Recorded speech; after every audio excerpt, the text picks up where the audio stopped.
Okay, welcome in everybody. This is Travis Harris here with Lawrence Tech Baseball as they take on the Aquinas Saints, and we are about to kick things off with Alec Wiedekowski. His first pitch to Dane Smith goes foul.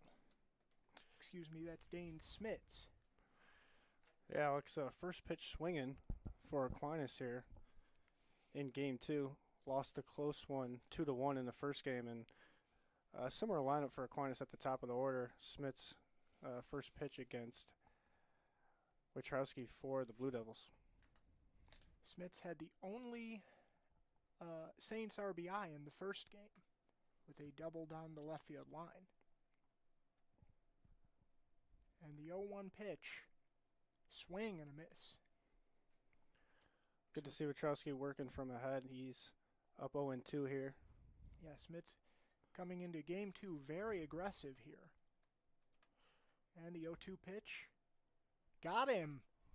What a great start for the Blue Devils as a 3-pitch strikeout. And you see Smits there look back at the home plate umpire for Game 2, and he thought that was a bit too far outside.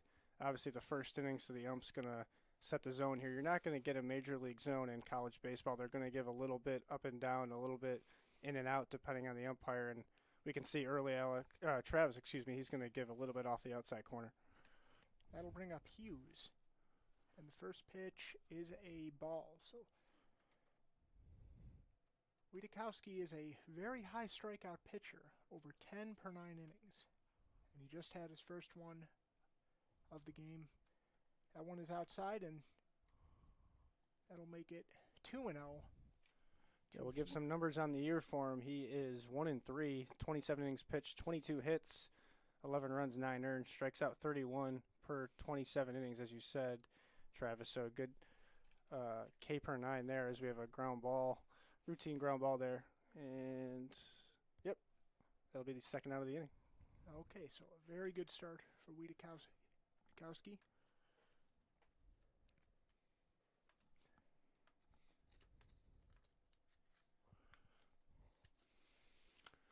Going to bring up their DH, number 34, Braden Naraki.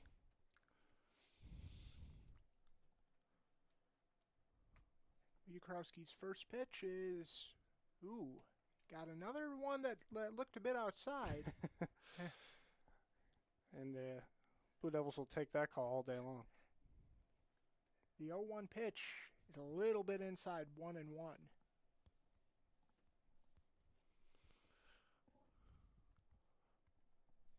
Some more info on Alex here on the mound. As I said, 1-3. He's got 4 starts this year, 3 complete games for the Blue Devils. Yet is only 1-3 on the year, so we gotta love those win stats, right, Travis? They're sometimes misleading. I think Felix Hernandez won a Cy Young with 11 wins the one year. So yeah, it can definitely be a misleading stat at times. So 1-2 now, trying to get out of the inning. The 1-2 pitch swung on and fouled off. Good 2-strike approach by Naraki there, fighting off a good pitcher's pitch. As we've seen early on, that would have been called strike 3 if he let that one go.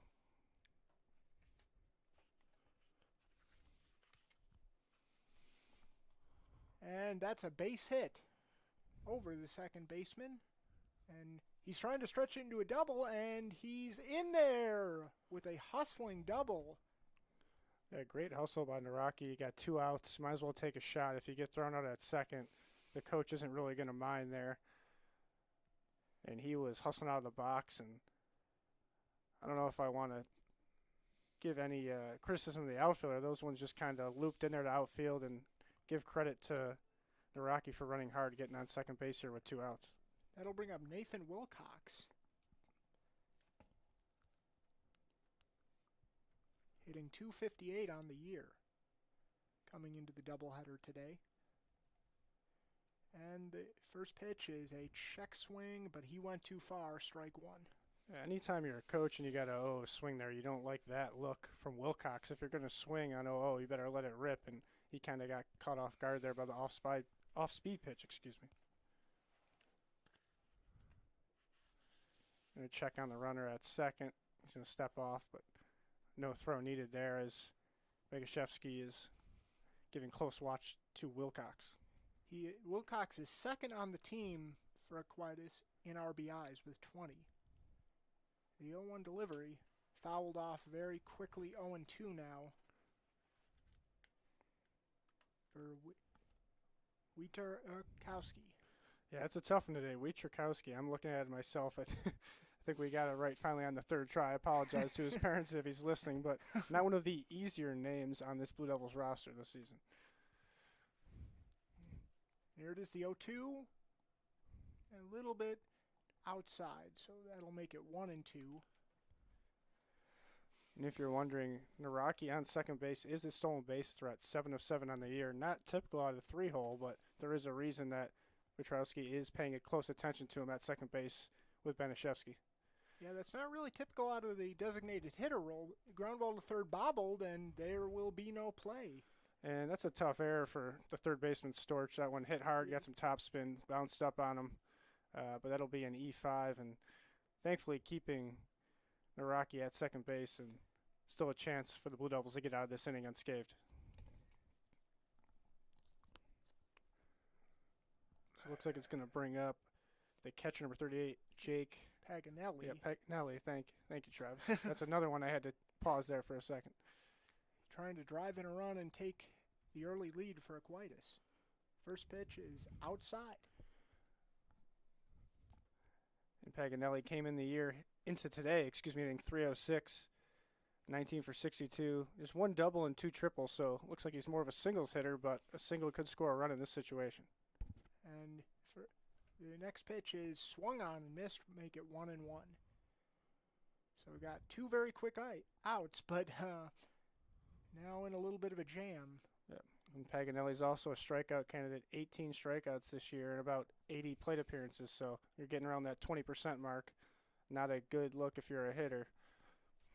Well, Wietrzykowski hopes he can deliver strikeout number 19 right here and get out of this inning. There it is, the 2-1. On the way. Swung on and missed, make it 2-2. Yeah, it looks like he snuck the fastball by him there on a hitter's count, 2-1. And Paganelli was ready for it, and Wietrzykowski just beat him in the inner third of the plate there to make it 2-2. And here it is, the 2-2 pitch, trying to get out of the inning. And, just fouled off to stay alive. And we do have the radar gun on in the stadium today, Travis, and that one hit 87, Wietrzykowski, so he's running it up there pretty good for what you'll see at the NAI level. You'll see some guys get into the low 90s, but nothing wrong with 87, especially on a cold 40-degree day like this. Oh, yeah. And the 2-2 is popped up. Will it stay in play? The third baseman. Storch giving it a look. Ugh. Yeah, that's a tough play for Storch. You see there he kind of got turned around and started backpedaling. You'd like to see the left fielder come in there and call him off. That's a tough play for the third baseman to run backwards, kind of blind. And it's a long run for the left fielder too, but kind of fell in the Bermuda Triangle, so to speak. And Paganelli will get another shot here to drive in a run for the Saints with 2 outs.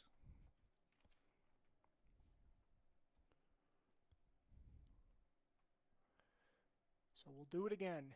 The 2-2 is on the way. Swung on and missed. He got him. So they get out of the jam. Great job by Alex Wietrzykowski, and with his second strikeout of the inning, and we go to the bottom of the first, scoreless.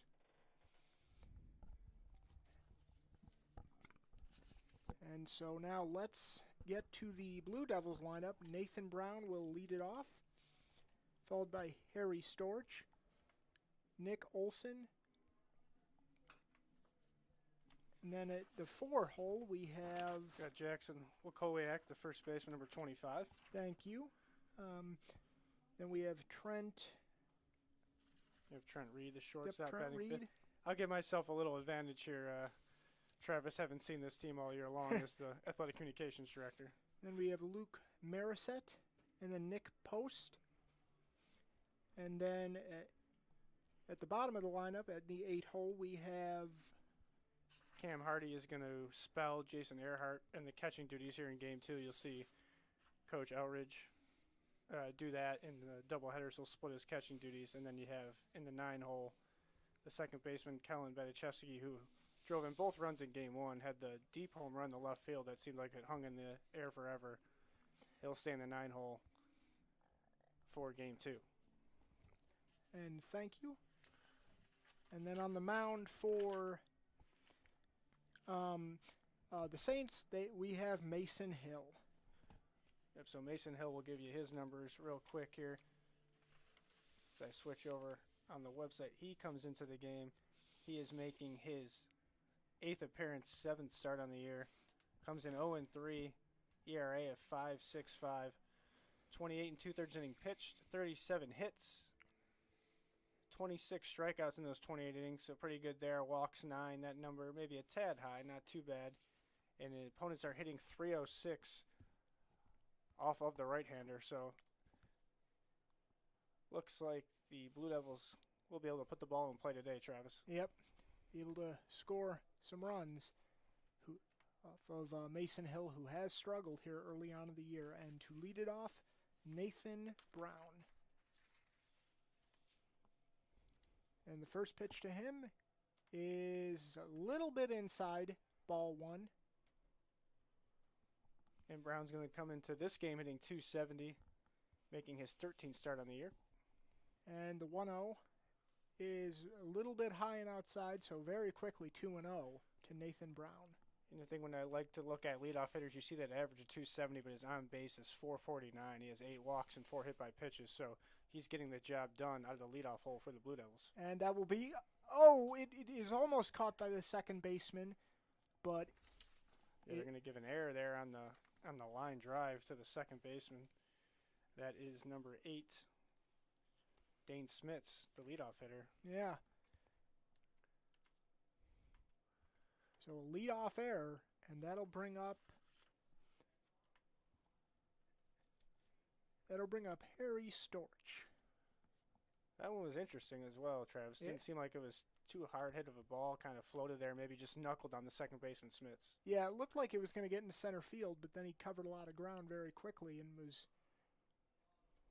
but just couldn't corral it. And the Blue Devils were running there, and it was fouled off by Storch, the third baseman. Always like to see that play with my coaching background. Sometimes you feel like the hit and run is dead, but when it's executed well, it's a very pretty play in baseball. And that was on there on the first pitch with Coach Eldridge. And now Hill will throw over, recognizing the running threat. And yeah, Brown 5 and 9 on the year, so that percentage is a little low. You want your base runners around 75%. So you'd like to see maybe 1 or 2 more stolen bases on that 9 attempts, but Brown will run. And now Storch into the outfield. That's going to be a base hit. So Brown will go to second. Storch is at first, and an early scoring threat for the Blue Devils. And that'll bring up Nick Olson. Yeah, Nick Olson, as the best hitter on the team, comes into Game 2 hitting .448. Started all 21 of the Blue Devils games this season. 26 hits, 8 doubles, 2 triples, 3 home runs. Had a monster Florida trip for LTU. Let's see if he can drive in a run here and give the Blue Devils an early lead. And he's actually bunting, and that one was way inside, so just trying to advance the runners there. Yeah, and I think you might think, Travis, that's a 3-hole hitter. Why is he bunting? But this team has struggled to score runs early in the season. 2 runs in Game 1, just 1 or 2 runs, in a doubleheader against Uno last Monday. So, had a big swing there, did Olson, and he swung right through it. 1-1 now. Interesting to see if the bunt's back on. Sometimes the coach will give you 1 for the hitter, and then the next one's for the team. So the bunt could be back on in this situation. And now Mason Hill sets, and it was back on, and it's a great bunt, but it'll roll foul. Ooh.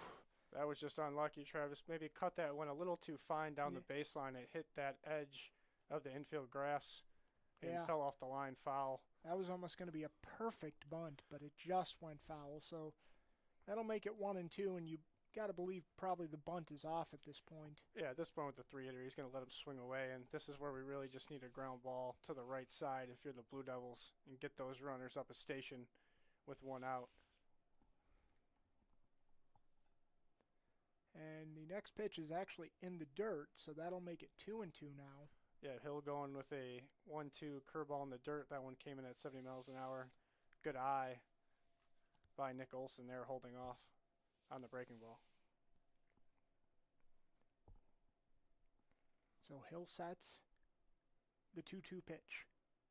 Is low and a little bit outside, so that'll make it 3-2 now, and we're on the verge of loading the bases with nobody out.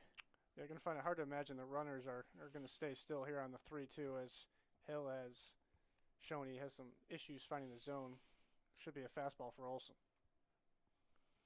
And instead he looks back to second, making sure Brown doesn't steal. Yeah, Brown, a little bit of a walking lead there. He maybe had Hill timed up, and good job by Hill just to reset and make Brown get a little bit closer to that second base bag. And the 3-2 is fouled off, so he was able to stay alive and continue the at-bat. Good at-bat for Olson. And it was a fastball there from Hill, 85 miles an hour, but Olson was ready to answer the task there, and we'll reset and do this thing again. As we mentioned, Hill is a strikeout pitcher, 26 and 28 and 2/3 innings. Little play on there, Travis, as the shortstop tried to sneak in and get Brown on the back pick, but he just slid in under there. As keeping Brown close. Got to do that. He is a stolen base threat.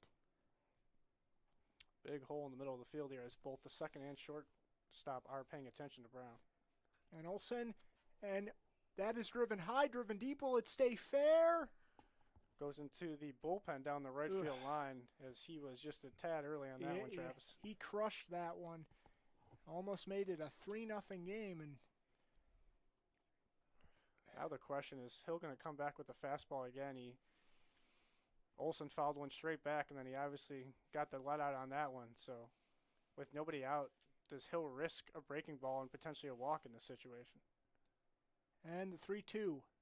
Inside, and the bases are loaded. And it was a breaking ball there, 71 miles an hour from Hill, but missed just inside. So we'll go back to the umpire strike zone earlier. He looks like he's going to give a little bit off the corner as the Saints pitching coach is going to come out. I'm assuming that's Casey Wiley. He's going to come out and talk to Hill and try to settle him down, as he's in a world of hurt here early, Travis. Bases loaded, nobody out. Oh, yeah. And definitely needs to be settled down early, as this could get ugly, get out of hand very quickly for the Saints. Especially with Jackson Walkowiak coming up to the plate, hitting .319 coming into the second game of the doubleheader. Big number for him. The OPS is above 1,000, 1.048. That's a good sign if you're a hitter. And that means he's getting a lot of hits, and he's getting a lot of them for extra bases. As that's the on-base plus slugging number, and he has 5 doubles, a triple, 2 home runs on the year. Let's see if he can do some damage here and really satisfy the home crowd with an early lead. And the first pitch is inside. Looks like this crowd is starting to trickle in on this afternoon, midday Tuesday. A little sparse in the first game, but some of the parents getting out of work here come and support an LTU in the second game of this twin bill. Yeah, Mason Hill really having trouble finding the strike zone early. I believe you brought it up, Ryan. The 9 walks coming into this game, that was quite a big number. Yeah, it's in 28 and 2/3 innings. I mean, not a drastic number, but a number of concern for Hill, as he's walking about a batter every 3 innings. Try to maybe lower that by 1 or 2. And the 2-0 is... looks like a little low there. Yep, so it's 3. So now he's on the verge of just walking in a run. I mean, if you're LTU, you got to take advantage of this situation in some way. It would feel like a disappointment if you only got one run out of this. Yeah, this has got to be a take from Olakowiak as Hill has lost his command here. And I stand corrected as that one. Take over, Travis. That one's hit back deep. That one is deep. That one might get out, and it's gone. Grand slam for Olakowiak. Wow. What a start for the Blue Devils. So absolutely no take sign there. I stand corrected. As Coach Eldridge's going to let his best hitter swing away there, and he rewarded his coach for giving him the green light right there. So what a start for the Blue Devils, trying to build off of that first game with a little bit of momentum, and it is 4-0 before an out is even recorded for the Blue Devils. And that's going to bring up the shortstop, Trent Reed, as I guess if you're a Hill, you have a reset to a certain extent. It depends how you look at it if you're a pitcher. Reed in the 5 hole is no slouch either. He's hitting .321. He's also started all 21 games for the Blue Devils. Yeah, this Blue Devils offense has shown life at times, but it's been very inconsistent early on in the year. Yeah, I'd argue maybe a top-heavy lineup for the Blue Devils, as you can see today.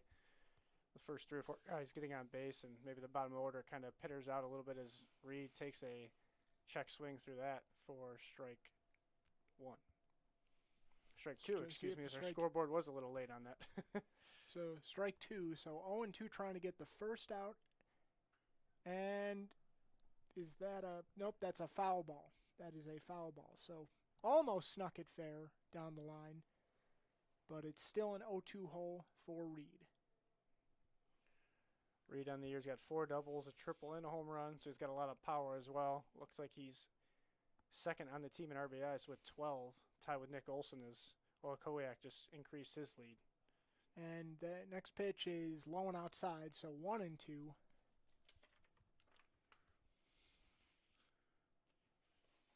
Trent Reed is a freshman, 6'3", 190 from Beaverton, Michigan. So seeing the freshman getting the start at shortstop this year. And the 1-2 fouled off, so that'll keep the same.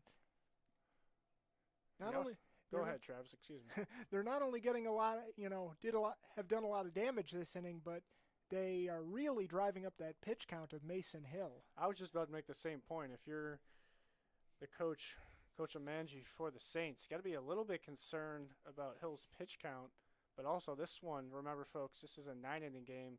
New rule in the conference this year. First game is 7, second one's 9, so you got to hope Hill can at least eat 3 innings for you today. Yep. And the next pitch is swung on and missed, So that is the first out of the inning. Still a 4-0 game, though. First strikeout of the day for Mason Hill. That's going to bring up the DH, Luke Morissette. He was designated hitter in game 1 as well, making his 13th start of the year, so gets to start about 2/3 of the time, hitting .333, 12 for 36 on the season, 3 doubles. And we'll see the senior step in here with 1 out in the first inning for LTU.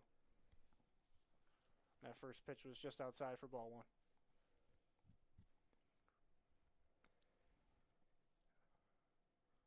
And Mason Hill is set. And the 1-0 is outside again, so 2-0. So again, just does not have firm control or does not have firm command in this first inning. Yeah, if you're the pitching coach for the Saints, you're just concerned that he's just not finding the zone right now, not giving his infielders a chance to work for him, as that one misses in the other batter's box as well. He's missing badly, so it's 3-0 now. Now, I would make a comment about a take sign, but I was just proven wrong a couple batters ago, so you never know here with Luke. He might have the green light as well. And the 3-0. Outside walked on 4 pitches, not one of them close. So trying to see if there's any activity down there. It looks like we got a couple gentlemen for the Saints jogging down. As Aquinas is going to get the bullpen going here. As you don't want to let this one get too far away. College baseball, crazy things happen. So a 4-run deficit in the first inning is not a death sentence, but we got to try to limit the bleeding here in the first inning if you're Hill and the Saints. And that'll bring up Nick Post. First pitch to Post is a strike. So an 0-1 count to Post. Post making his 13th start of the year. comes in hitting 194, 6 for 31. So slow start to the year for Post, but very early on in this season, the cold weather not helping him either. Yep. Baseball in March and April is tough because the weather in Michigan here it's not ready to heat up yet. Post, a sophomore from Grosse Pointe, Michigan, so another Michigan product on this Lawrence Tech roster. The 1-1 is swung on and missed, so make that 1-2.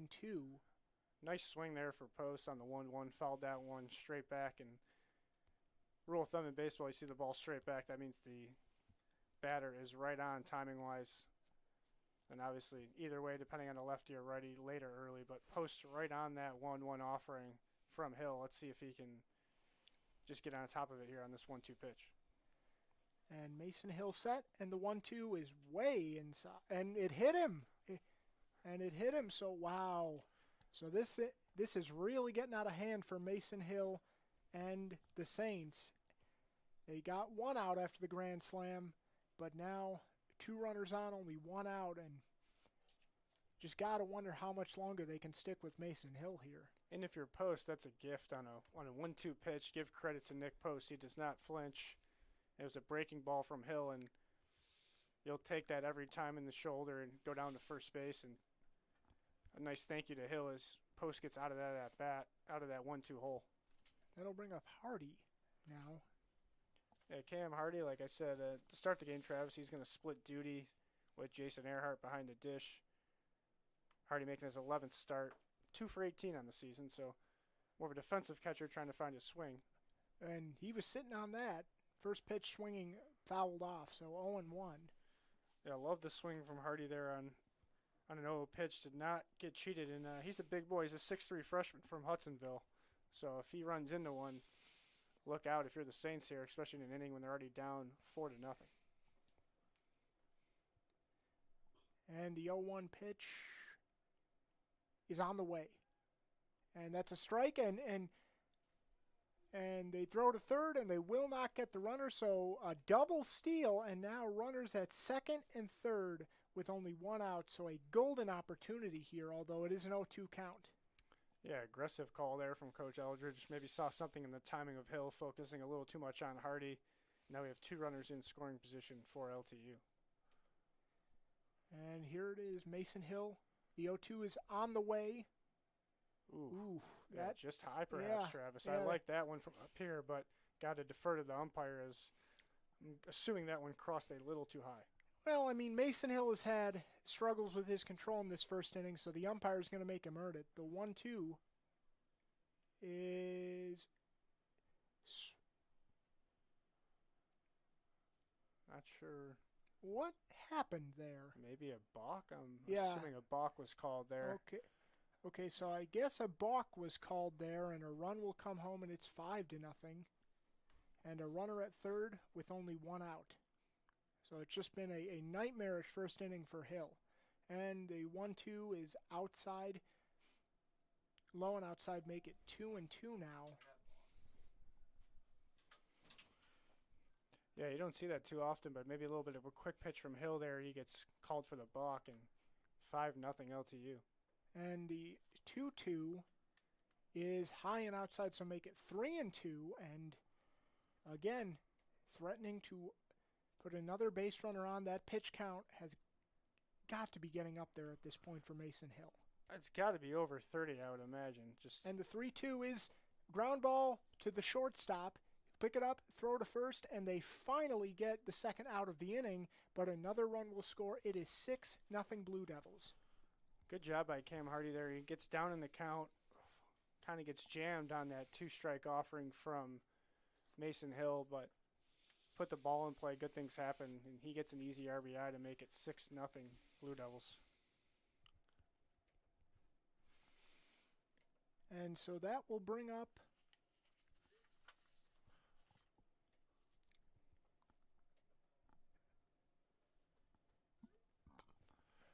bottom of the order is going to be there. The star of Game 1, Kellen Baniszewski, the second baseman who hit the long ball in Game 1 for LTU. And the 0-1 count to him is high and inside. In fact, it nearly hit him.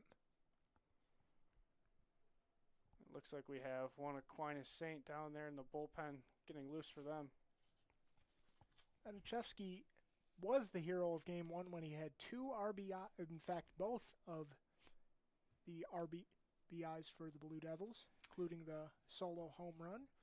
Yeah, good line for Kellen. Had a sacrifice fly and the home run, as you mentioned, Travis. And looks like that one might have nicked him. The umpire's not saying it nicked him. It looked like it nicked him, but I'm a little bit surprised he didn't get awarded the base, but it'll be 2-2 just trying to get out of this inning. And the next pitch is swung on and missed, so he will get out of the inning. But it was a nightmarish inning for the Saints and Mason Hill as 6 runs come across the plate, and it is 6-0 Blue Devils.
So now the job for the Blue Devils, Travis, after Wietrzykowski gets that gift of 6 runs, is you always want to put up a 0 after your offense goes out and scores a run, and even more so with the 6th spot there for LTU.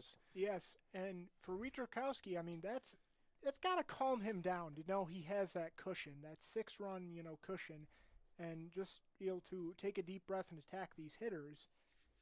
And the first pitch is look like a slider outside there. Is outside to Braden Brown is in the 6th spot. Braden Brown, and the next pitch to Brown is a ball, so very quickly 2-0. So not a great start to the inning for Wietrzykowski. Brown played right field in Game 1. He's in the designated hitter role in Game 2. And he's up 2-0, as you mentioned, Travis. And the 2-0 is on the inside quarter for a strike. Looked like maybe a little bit of a generous call for Wietrzykowski. As we mentioned earlier, we're seeing the umpire giving that outside corner. And the 2-1 is swung on and missed. 2-2. Looked like he gave him the high fastball there that is so hard for hitters to lay off of. And the 2-2 to Brown is low and outside, so that'll fill the count, make it 3-2 on Braden Brown, excuse me. A little bit of a slip of the tongue there.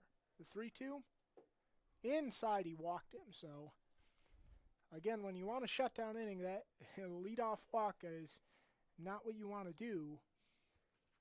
This is the bottom of the the Aquinas lineup. Yeah, if you're Aquinas, you like the leadoff walk after that 6th spot you just allowed in the first inning. And if you're Coach Eldridge in that Blue Devils dugout, that's the exact opposite of what you told Wietrzykowski up 6-0 in the 2nd inning. That'll bring up Greener, and the first pitch to him is a first pitch strike, 85 miles an hour. Greener, he was on the bench in Game 1. He comes in here in Game 2, making his 3rd start.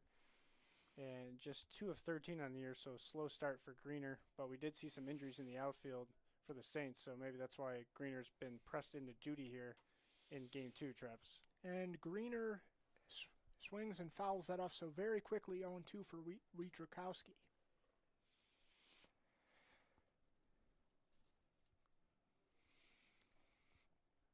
Looks like he didn't like that baseball, so he's going to throw that one out of play. Don't know how many we have today, but not your Major League 12 dozen you see in the show there, Travis. No, we don't get that luxury. And the 0-2 to Greener is on the way. A little bit high. Looked like Greener was tempted at it, but was able to hold up. So 1-2.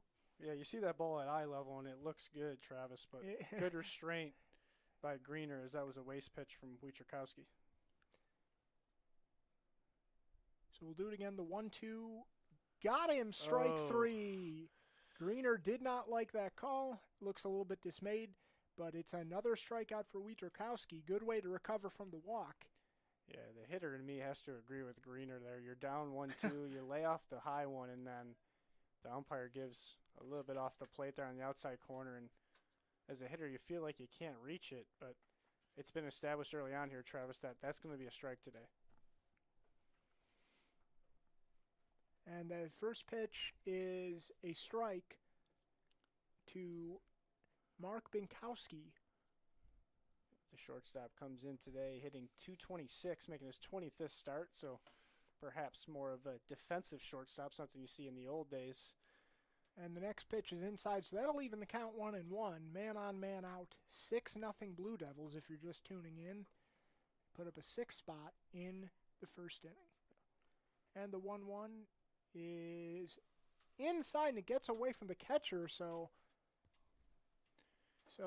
the runner will move up to second, and now an early scoring opportunity for the Saints.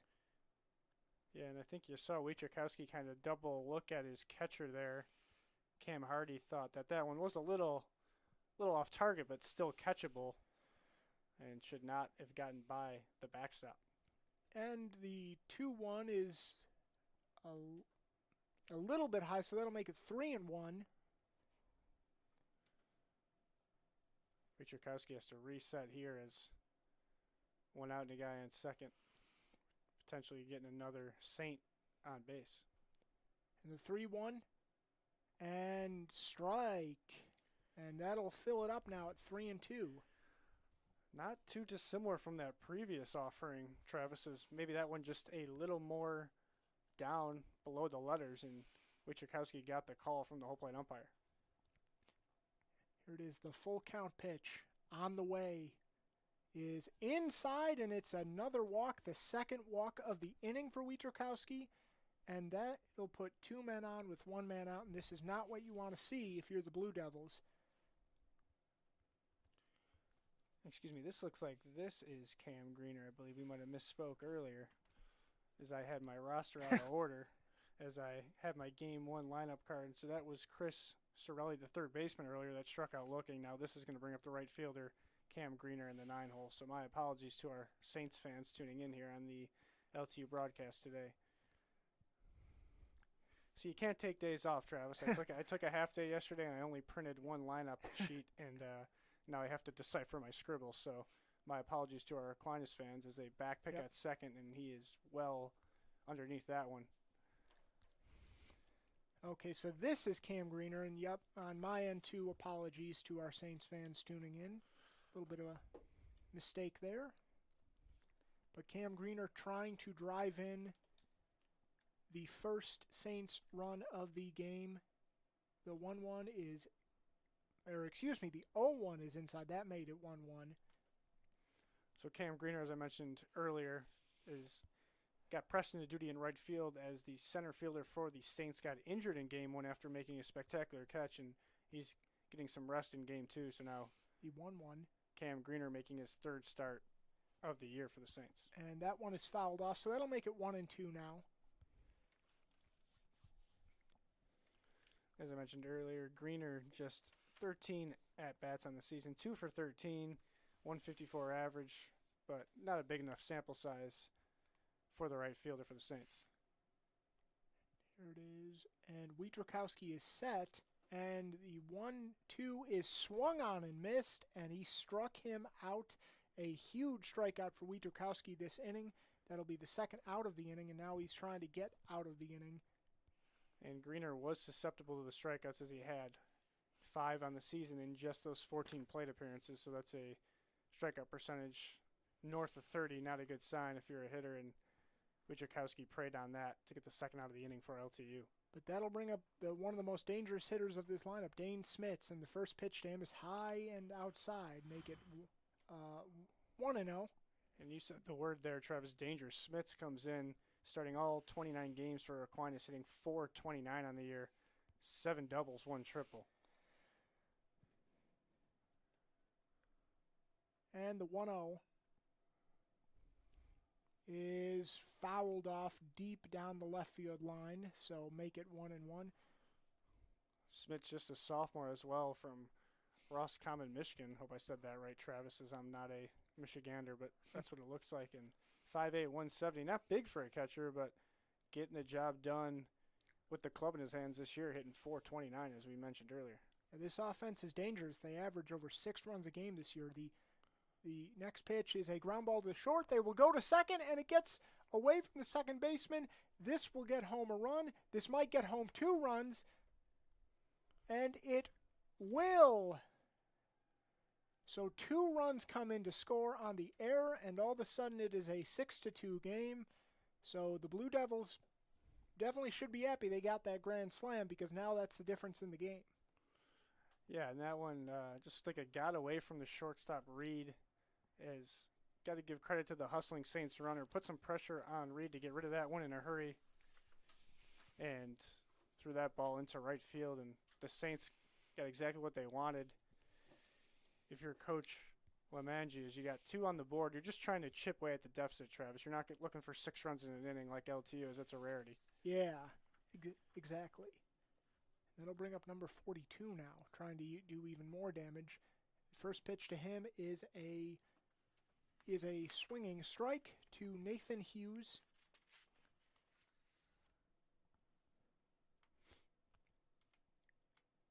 And the 0-1 pitch from Wojciechowski, just trying to get out of this inning now, to Hughes, is swung and hit to center field, and it's a routine fly ball, and it is caught, and that'll end the inning, but not before some damage is done, as 2-run score on the error by Reed. So it is now a 6-2 ball game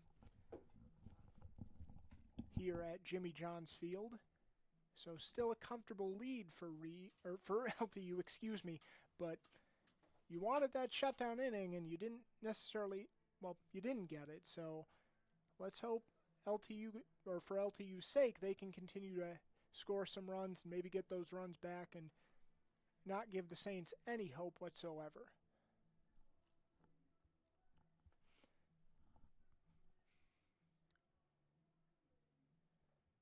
And surprisingly, it looks like Mason Hill is still out there after that lengthy first inning.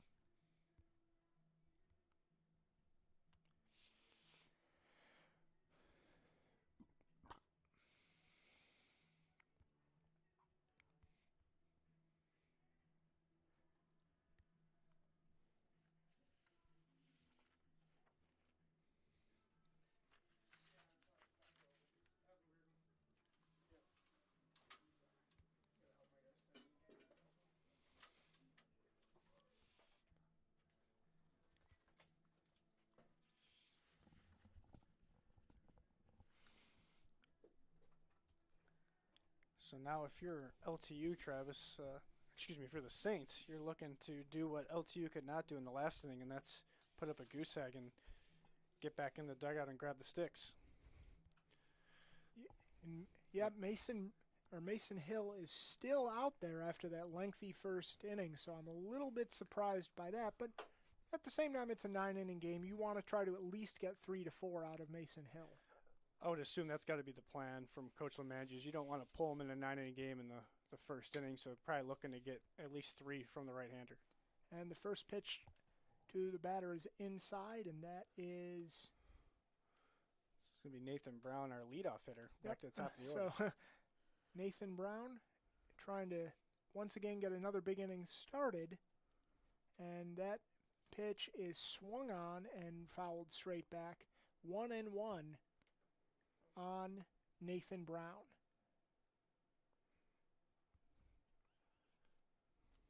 And Hill sets. The 1-1 is on its way. And it's a strike on the outside corner. Brown may not have liked that call. Yeah, it looked like he shook his head a little bit, Travis, but he's going to have to battle here out of a hole to try to get on base for LTU down 1-2 to Hill. And Mason Hill, the 1-2 pitch, got him strike 3. So already a much better start than in the first inning when 4 runs came across the plate without an out recorded. Big strikeout for Hill just to kind of get that confidence back. I would have to say, he was rocked in that first inning just to get a little bit of confidence back, and that will bring up Harry Storff, the third baseman. Or Harry Storch, excuse me. And he's bunting on the first pitch, and it was outside, make it 1-0. Yeah, be careful on that name, Travis. As I know his girlfriend, one of our softball players, Sarah Hyde, if she's watching or listening, she'll give me some flack about mispronouncing her boyfriend's name. So apologies already to Hyde about Harry Storch. I got to spend spring break with the softball team down in Kissimmee, Florida, Orlando area where Harry's from, and had a good time, and they'll be playing this weekend. We look forward to seeing some LTU softball home. And the 1-1 is inside, so make it 2-1 now. Looks like the umpire might have took one on the foot. Yeah, because he's shaking his leg out there. And, I umpire in the summer, and you saw that one kind of breaking ball 5-hold the Saints catcher. And if you're the ump, you're under your breath kind of like, come on, man, that one was not that hard to stop. You got those steel-toed shoes, but it still hurts a little bit.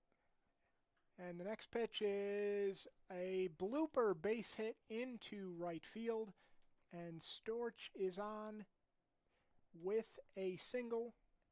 And so a man on, a man out for the Blue Devils. Yeah, Storch maybe beat a little bit on that pitch, is kind of knuckling ball to right field, but put the bat on the ball, good things happen, and Storch is 2 for 2 out of the 2 spot, so deuce is wild here for the Blue Devils beginning of game 2.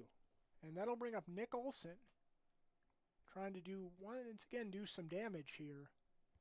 Olson walked in his first plate appearance. And the first pitch to him is a strike.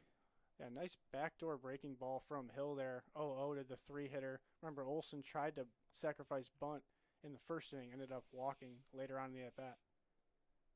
And the 0-1 is swung on, and this is going to go into foul territory down the third base line, and it is caught by the shortstop. What a play. What a nice play. Yeah, great running play by Mark Binkowski. We saw that early in the first for LTU, Travis, in that similar area where Storch was backpedaling, and that's a long run for the shortstop with the lefty up, but Mark Binkowski comes over, calls off his third baseman, rightfully so, and makes a nice catch to retire Olson and make it 2 outs now for the Blue Devils in the second inning. And so first pitch to the number 4 hitter is a strike on the outside corner. Mason Hill already having a much better job at his command in this second inning. Yeah, locating his secondary pitches. You see that backdoor curveball a couple times this inning, Travis. And the next pitch is fouled off. And you see what it does right there. He throws a backdoor breaking ball to Walakowiak, who took him yard in the first inning. And that fastball looks a little bit faster on that 0-1 pitch after seeing that first pitch curveball. Yeah, Walakowiak with the huge grand slam in that first inning. And the next pitch bounces in. Catcher is quick to corral it. Nice block there by Paganelli. And the umpire was a little nervous after that breaking ball got by. He trusts Paganelli a little more after that one, Travis. So Walakowiak trying to have another heroic moment, and the next pitch bounces in, and that'll advance the runner to second, and now another RBI opportunity. Yeah, I think Storch was straight stealing on that one actually from the get-go, so no throw possible, obviously, once that one hit the dirt, Travis.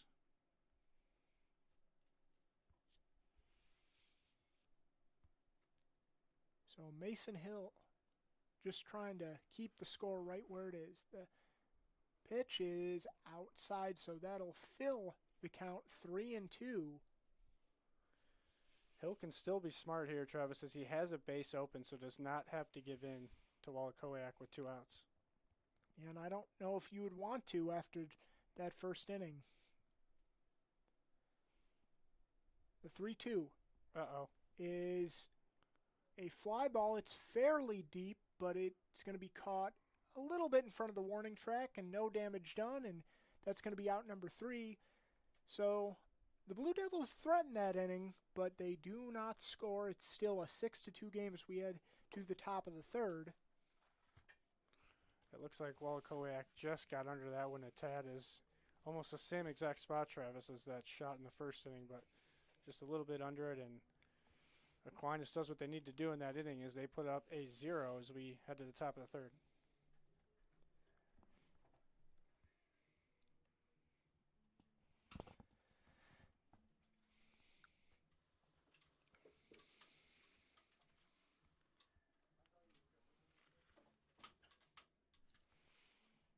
So Wietrokowski will be back out there.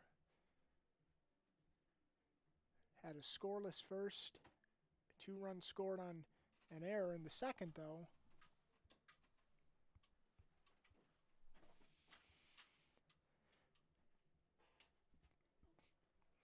Wietrokowski having a fabulous season, as 3 complete games in his first 4 starts and just a 3.00 ERA.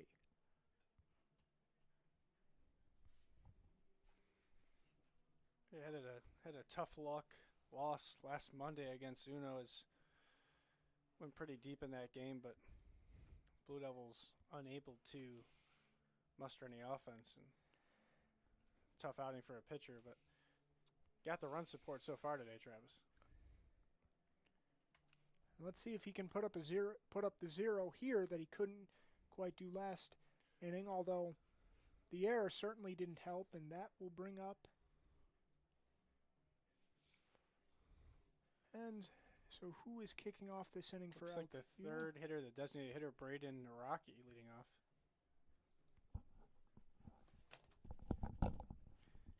Music. Andrew.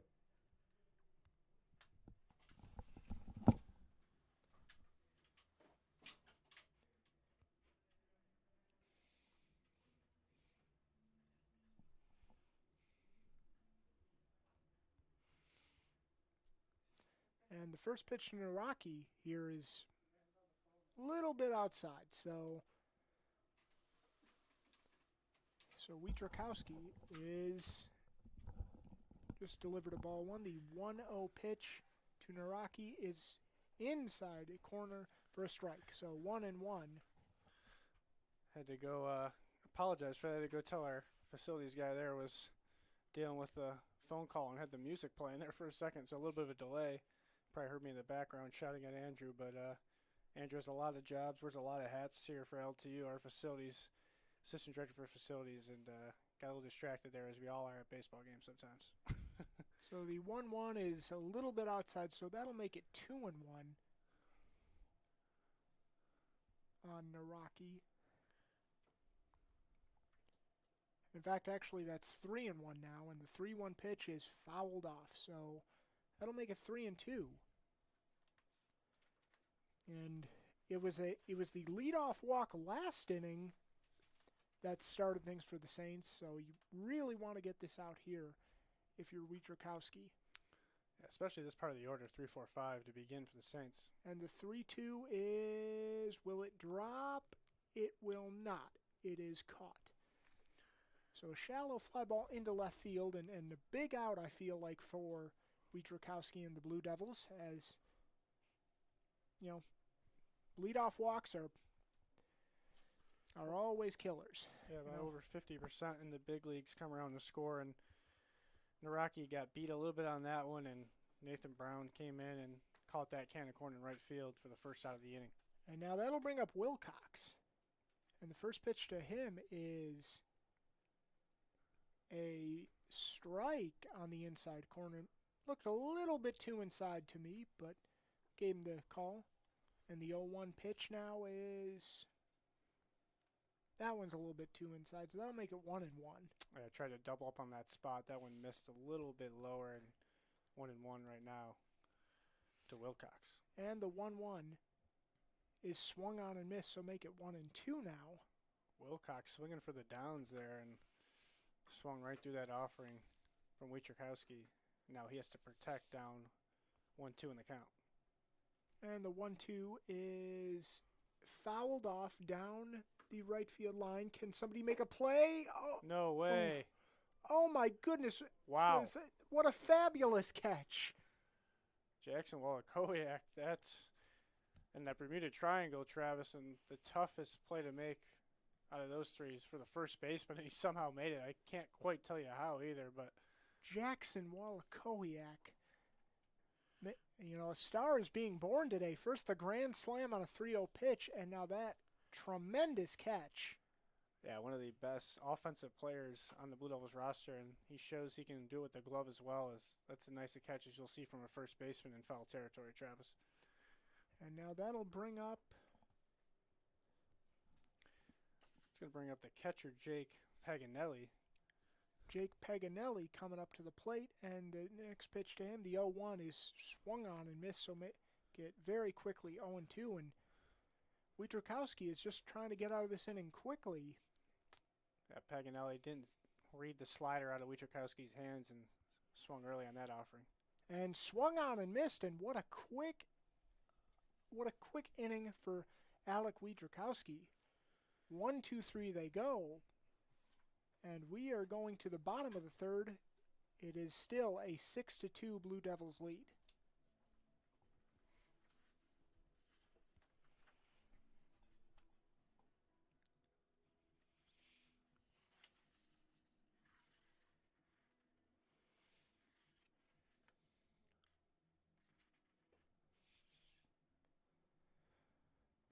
So Mason Hill is back on the mound for the Saints, and through a lot of pitches that first inning, it was a much cleaner second inning. And they probably just want him, may only be able to go another inning, 2, maybe 3 if he's quick, because that first inning was really long. Yeah, you see the throwing has stopped in the Saints bullpen, but you got to think the leash is going to be short here for Coach Lemanges. You can't let this one get too more than a 4-run deficit. So I think the first sign of trouble, you're going to see some action in that Saints bullpen.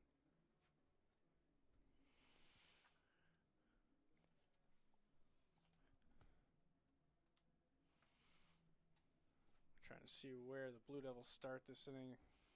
Might be Trent Reed here, I believe. Can't quite get a number of the on deck.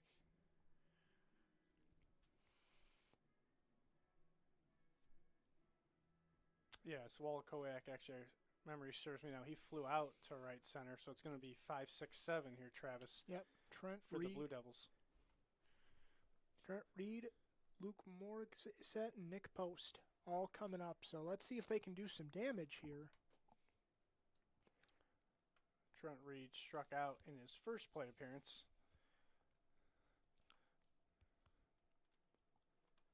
Let's see if he can make up for that error he made in the second inning.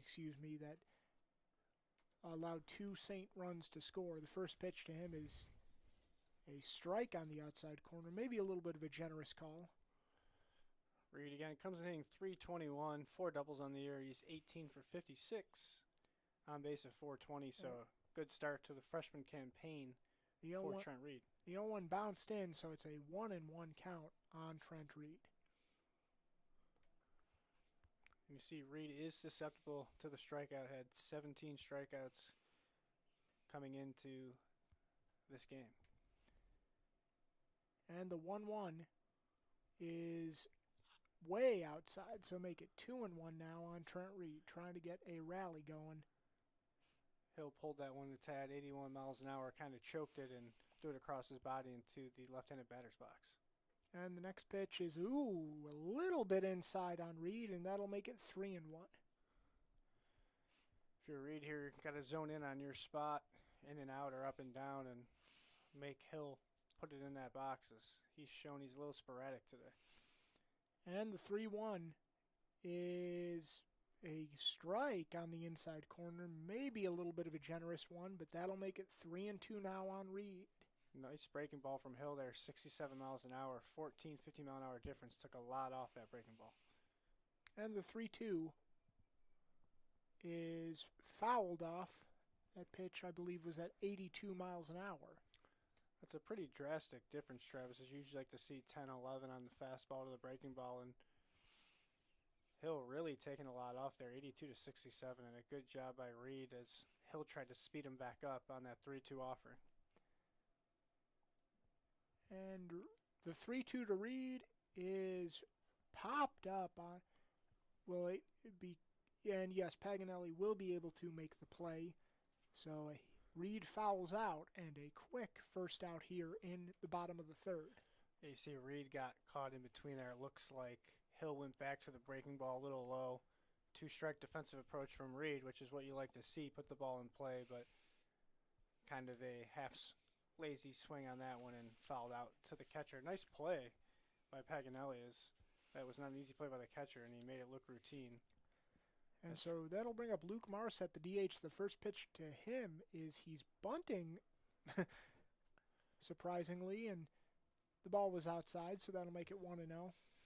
Always like that play from a lefty. You put it down the right spot, you can almost walk to first base, Travis. And the 1-0 is a little bit low and inside, so make it 2-0. So a very good hitter's count for Morissette.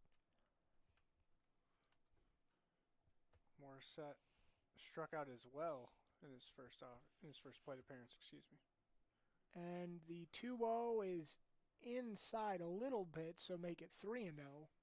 Excuse me, Morissette walked, RBI walk in that first plate appearance. And then the 3-0, Ooh. a 4-pitch walk. Wow.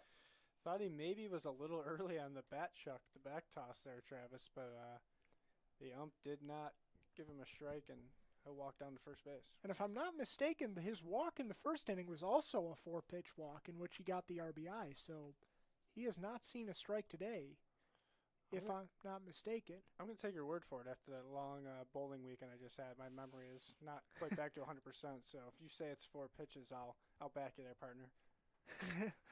And that'll bring up Nick Post. And the first pitch to him. And that one gets away from the catcher, Paganelli, and that'll hit Morissette to second base. So after kind of recovering in that first inning, the control has really gotten away from Mason Hill, at least early in this third inning. Yeah, this is not what you want to see if you're Coach Lemange. You got through the second inning very cleanly, as you mentioned, and now we have some issues early on here in this inning. So a runner on second with 1 out. The pitch to Post is hit pretty well. This could be a gapper. Doesn't have enough. It is a gapper, and this will score a run, and Post will go to second, and it's a 7-2 Blue Devil lead. Yeah, nice double there for Post as he adds to his hit by pitch in the first inning. Good start to his game, too, for the sophomore from Grosse Pointe.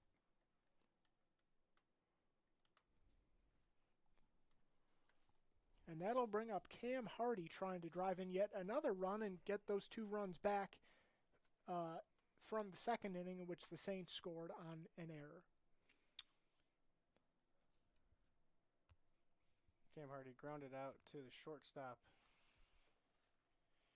in the first inning. And got an RBI. First pitch is popped up on the infield to the second baseman. It will be caught by Smits, the second baseman, and it'll be the second out. So unable to deliver there.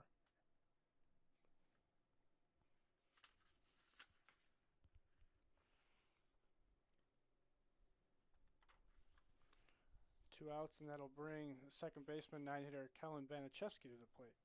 Baniszewski trying to pick up his teammate, drive in another run, make this a 6-run game once again.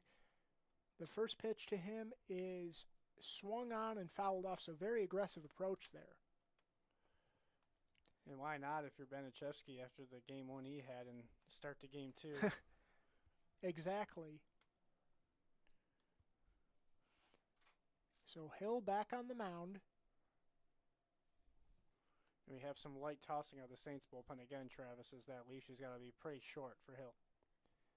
And the 0-1 is a fly ball, hit pretty well, but it turns out to be a routine fly ball as it is caught by Wilcox, and that will end the inning. So good job by Hill limiting the damage, but as I mentioned to start the inning, I don't know how much damage you can afford to give up if you're Aquinas right now as you're chasing down 5 runs a third of the way through this ballgame. Yep, and you got to believe that might have been Mason Hill's last inning as he's thrown a lot of pitches, taken a lot of damage. Just his control just has not looked crisp today at all. Yeah, and the Saints bullpen is still going here, which proves that you may be right, Travis. Is from our spot here in the press box on the right field line is the Saints bullpen, deep right field line. We can't see the number from this far away, but that Saints reliever is tossing with some intention, so got to believe he's going to get the clean slate in the 4th inning when LTU comes back to the plate. But Wietrokowski is back out there. Has limited the damage so far. And really unearned runs against Wietrokowski as the error by Reed allowed those 2 runs to score. So those do not go on his record. And he picked up his teammate Reed as he limited the damage, as you mentioned, Travis, just 2 runs in that frame.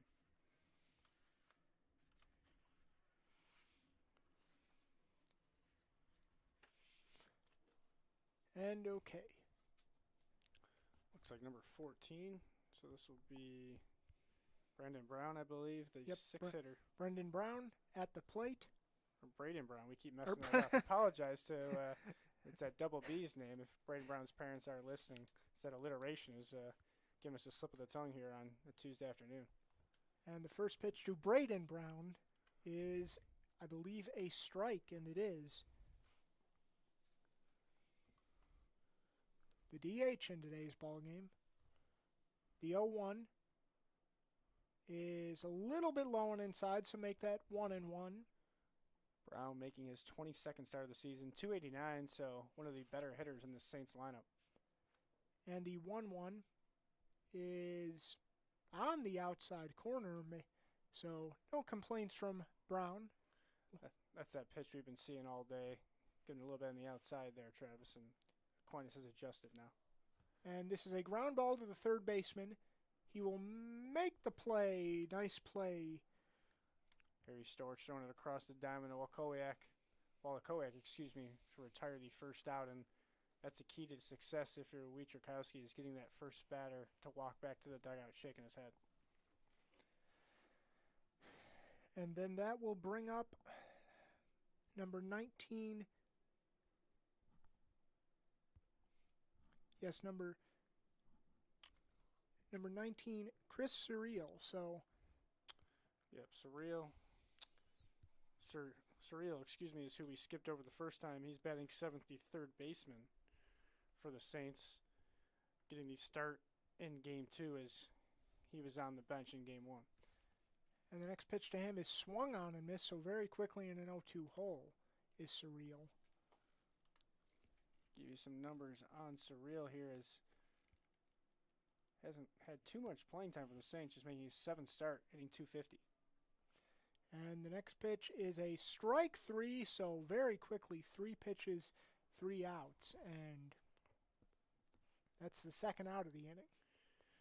And if you're a coach for the Saints, that's not what you like to see out of Surreal, as that was a very quick plate appearance, as you mentioned, Travis. Just 3 pitches, and he'll walk back to the dugout with his head down. That'll bring up Binkowski now, and the first pitch to him is a strike, so Wietrokowski is really throwing strikes efficiently these last 2 innings. And the 0-1 is a strike, so very quickly 0-2. And if you're a defender for the Blue Devils, the defense, you love this out of your pitcher. He's working quickly, working efficiently, and as you mentioned, Travis throwing a lot of strikes. And Wietrkowski, the third, just missed. I thought the umpire was going to ring him up there, but he didn't. And our producer, Tyler, shaking his head over there as he thought that one was close, and I think he wanted the call. We've seen it today, but no dice, and I'll let you take that one, Travis. But he'll get the call there. Strike 3. Great inning for Wietrkowski, and it's a 1-2-3 inning. So we will go to the bottom of the fourth. Bottom of the fourth now. Yes, thank you. I lost track of the innings there for a minute. With still a 7-2 lead for the Blue Devils. And it'll be very interesting to see if Mason Hill is back out there, and it does not look like he will be. So entering the game for Aquinas is Hunter Morrison.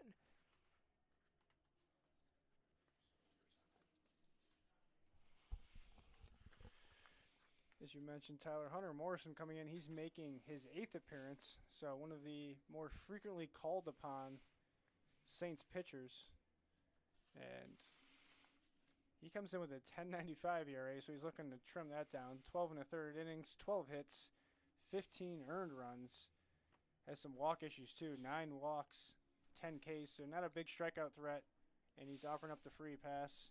Opponent's hitting .255 against him, so it looks like if he can command the zone in this outing, he'll be all right. But walks are an issue, 9 in 12 innings, way too high for a pitcher. But probably, again, Coach Chris Lemangia, the Saints, just looking for someone to eat an inning or two for the Saints. Remember, folks, this one is a 9-inning affair. It's college baseball, so even though it's 7-2 in the fourth, this one is far from over if you're the Saints.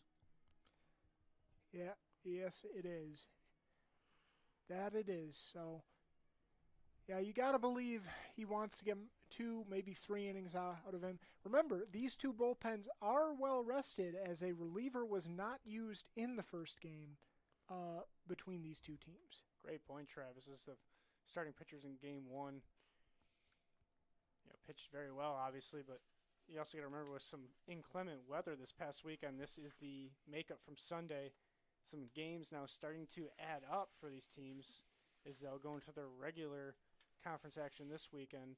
I know the Blue Devils have a non-conference doubleheader tomorrow, so if you're the coach, even though you had a rested bullpen in Game 1, in the back of your mind, you got to be thinking about the weekend and who you want to use as well. And so who will lead off this inning here for the Blue Devils? I can't really... Look like it's Nathan Brown. Looks like we're back to the top of the order, Travis. Seems like we've been at the top of the order a lot early in this game. It's a good problem to have here. The Blue Devils means you're scoring some runs. And so the first pitch to Brown is a ball outside from Morrison. Morrison, a junior, 5'10", 150 righty. He's from Reed City, Michigan. I have no idea where that is, but like the name of that city, Travis. And the next pitch to Brown is fouled off down the left field line. So 1-1 count, I was about to mistakenly say 0-2. And again, for our viewers, I'm the Athletic Communications Director, Ryan Alardi at LTU. Not a native Michigander, from New York originally, so learning the great state of pure Michigan as I go this year. And the next pitch is low and inside, so make it 2-1. And Paganelli will go out and talk to Hunter Morrison. Maybe got crossed up there.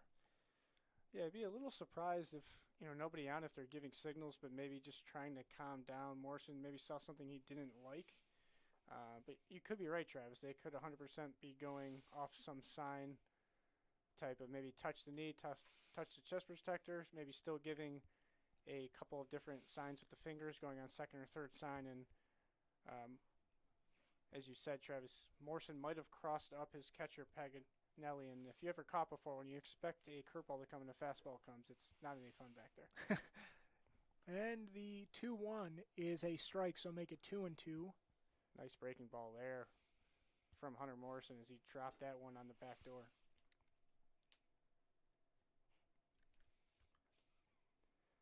And the 2-2.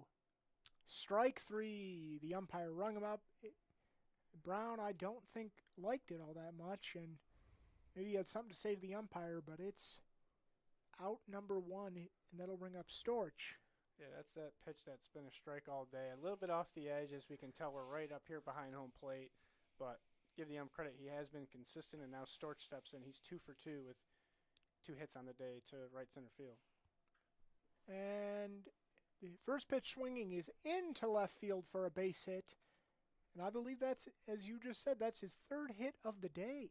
Yeah, have a day. Harry Storch came in hitting .333 and 3 for 3 here in Game 2. Trying to find his Game 1 stats. Went 0 for 3, so it's a nice 3 for 6 day. Just basically offset Game 1, Travis, with 3 straight hits. And that'll bring up Nick Olson now. Olson 0 for 1. And Moo, he had a hack at that and was able to just foul it off, make it 0-1. Olson walked back in the 1st inning. Then in the 2nd inning, he came up again, and he fouled out to shortstop on a great catch by Binkowski, excuse me. And Morrison, the 0-1 is on the way. Ooh, looked like he kind of quick pitched him a little bit, and it missed outside. So it's 1-1 now. You have to be mindful of Storch here. 4 of 6 on stolen bases this year, so it's a percentage you like. If you're Coach Eldridge, you're up 7-2, so he may roll the dice here if they see a time that they like out of Morrison in terms of delivering to the plate. And the 1-1 is swung on and missed, so make it 1-2. Good breaking ball there. Off speed, 65 miles an hour, and going back to Storch, if anything for a pitcher that's over 1.3 seconds from when he lifts his foot coming home, that's going to be a good percentage on a base steal, and you'll get the green light at first base if you're Storch. And the 1-2 is low, so make it 2-2 now on Olson. Olson, the sophomore from Livonia, Michigan, so right down the street basically from Lawrence Tech, where Madonna, another whack foe, calls home. Shouldn't say down the street, Travis, but maybe 15 minutes or so. Close enough by. I've seen the signs on the highway, so I'll defer to that. And Morrison stepped off, so we'll reset. Looks like we got a smile out of Tyler over there by that Livonia joke. Our producer for today, we thank Tyler for coming here. He's handling all the graphics you're seeing on our stream, and a thankless job, but a good job nonetheless. And Morrison will now set, and he steps off again, so I think maybe they're mixed up, as you mentioned before, Travis. They can't get on the same page. You got a runner on base here, giving some different signals, and Morrison not in agreement with his catcher. And okay, here's the 2-2 on the way. Outside, I think it was a pitch out, and they throw, and they do not get him. Yeah, that was a straight pitch out, Travis, and a good pitch to throw on for Paganelli, as it was up and away in the left-handed batter's box. Clean shoot, and Storch just flat out beat it. Good call by the umpire. The ball beat him. He got under it. His 5th steal of the year for Storch. And so now Olson has an RBI opportunity to try to get this back up to a 6-run game. And the 3-2 is a walk, so 2 men on, only 1 man out. And it's going to bring up Wallachowicz, who you don't want to see if you're Morrison. How would that be if he could, not only hit a grand slam, but a 3-run homer? That would certainly make this home crowd quite happy. But Hunter Morrison trying to keep the score right where it is. They can't afford to fall behind more than they have. And the first pitch, he will actually throw to second, and they do not get him. So Storch stays right where he is. And if you're Coach Eldridge, yeah, you'd love a 3-run homer, obviously, but you're just looking to kind of keep padding the lead here with insurance runs. So you'll take a base knock from Wallachowicz, as that'll most likely score the speedy Storch. And the first pitch to him is swung on, and I believe it was fouled off, so make it 0-1 on Wallachowicz. Yeah, that ball grounded down the first baseline foul. A lot of foul territory we've seen here, Travis, with Binkowski making that catch at short. Kind of a mini, if you remember the old, well, not the old, I don't know what the name of it is now, but the Oakland Coliseum, the OCOT. And a lot of room for the infielders to make plays on these foul balls. And the next pitch is a strike. So it's very quickly 0-2. And yes, I do believe it is still called the Oakland Coliseum. Thank you. Appreciate that. we're close to Major League Baseball, so I'm not fresh on my stadium names right as of right now. And the 0-2 is... And instead he will check Storch back to second base, Morrison will. So keeping him right where he is, as he just stole a base. And if you go back to that last pitch on Wallachowicz, he kind of slapped the bat. He was frustrated with himself, kind of a hanging breaking ball from Morrison, maybe guessing there on the 0-1, and maybe perhaps wished he pulled the trigger there, Travis. And Wallachowicz, the 0-2 is swung on and missed. So a strikeout of Wallachowicz, so he can't do the damage there. That's a big out for the Saints, and that will bring up Trent Reed, the third baseman. Let's see if he can get a big hit here to drive in some runs.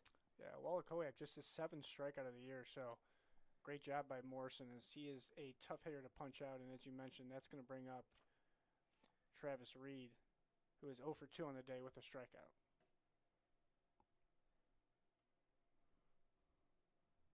And the first pitch to Reed, actually, they'll go back to second. They might have gotten him, and they did. He was safe. He missed him, but he got the call anyway. Storch, I think, may have been leaning a little bit too much, and he gets picked off. So a big pick-off attempt by Hunter Morrison, and that will get them out of the inning. So Reed will bat next inning, and we will go to the top of the 5th now. The Saints trying to get back in this game. Yeah, I don't agree with that call. That ball beat Storch, was to the second baseman side of the bag. I think Storch got his hand in there.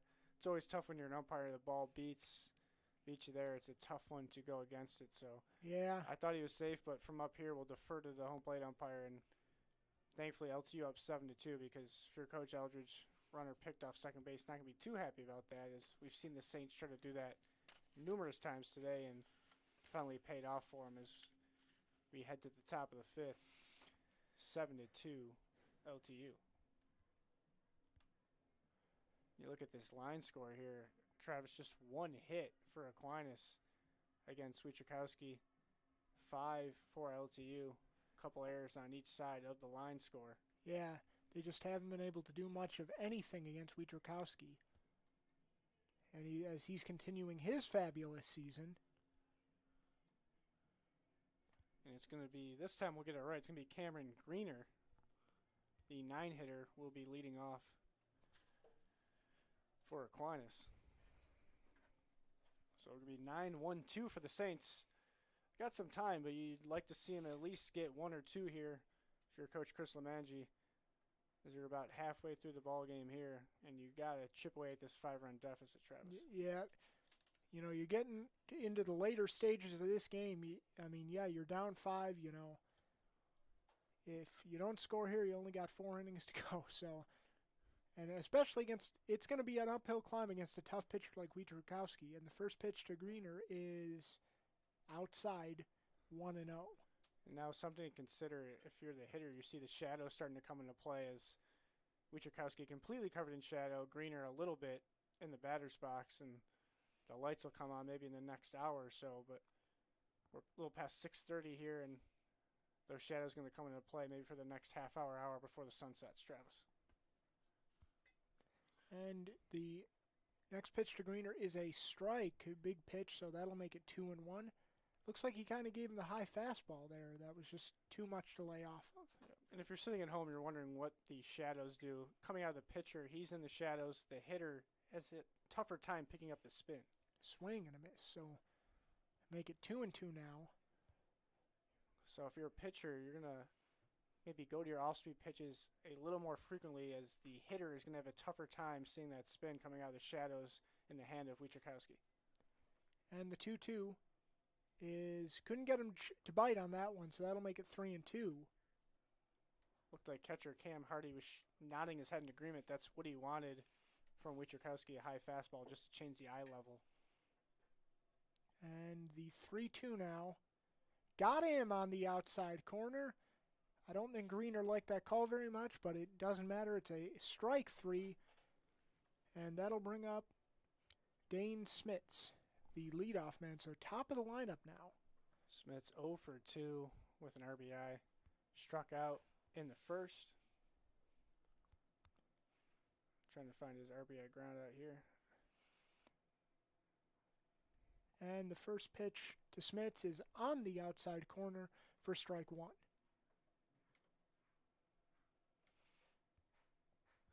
Looks like Smits had a fielder's choice in the third inning as well. In the top of the second, excuse me. And the next pitch is way outside, so that'll make it 1-1.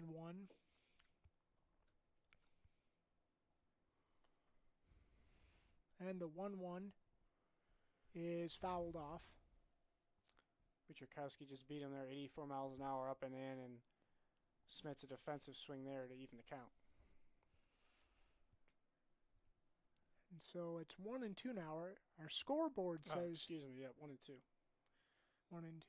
And the next pitch is swung on and missed, strike 3. So back-to-back strikeouts here in this 5th inning for Wichurkowski, just continuing to dominate these hitters. It's really only been that second inning that got away from him a little bit. And that'll bring up... It's the big first baseman, Nathan Hughes. And hit to second base, and it's bobbled, and it's an error on, I believe that's Olson. So an error will extend this inning. Well, it'll be Wallachkowiak, the first baseman. Yes, excuse me, Wallachkowiak. I thought I saw number 29 out there, but that was both lefties. I'll give you a pass on the both lefty hitters. They bat 3-4, but going back to Wichurkowski. Now 4 2/3, just 2 walks here, 9 Ks. All of the swinging variety, Travis, so no looking strikeouts. And so the first pitch to Braden Naraki is a strike.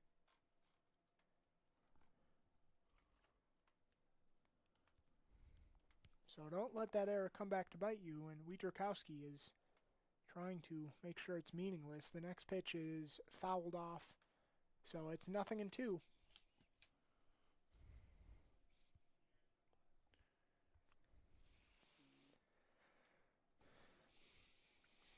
Trying for another quick inning here is Wichurkowski.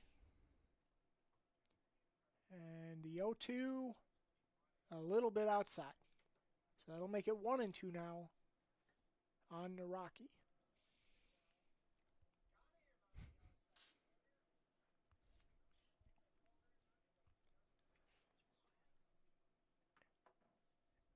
And the payoff, or not, excuse me, not the payoff pitch, but it's strike 3.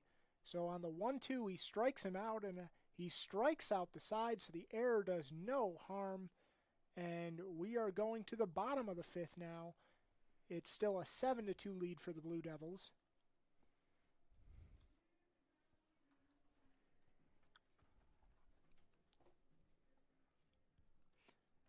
And it looks like Hunter Morrison is now out of the game, and Nathan Myers is in the game for the Saints.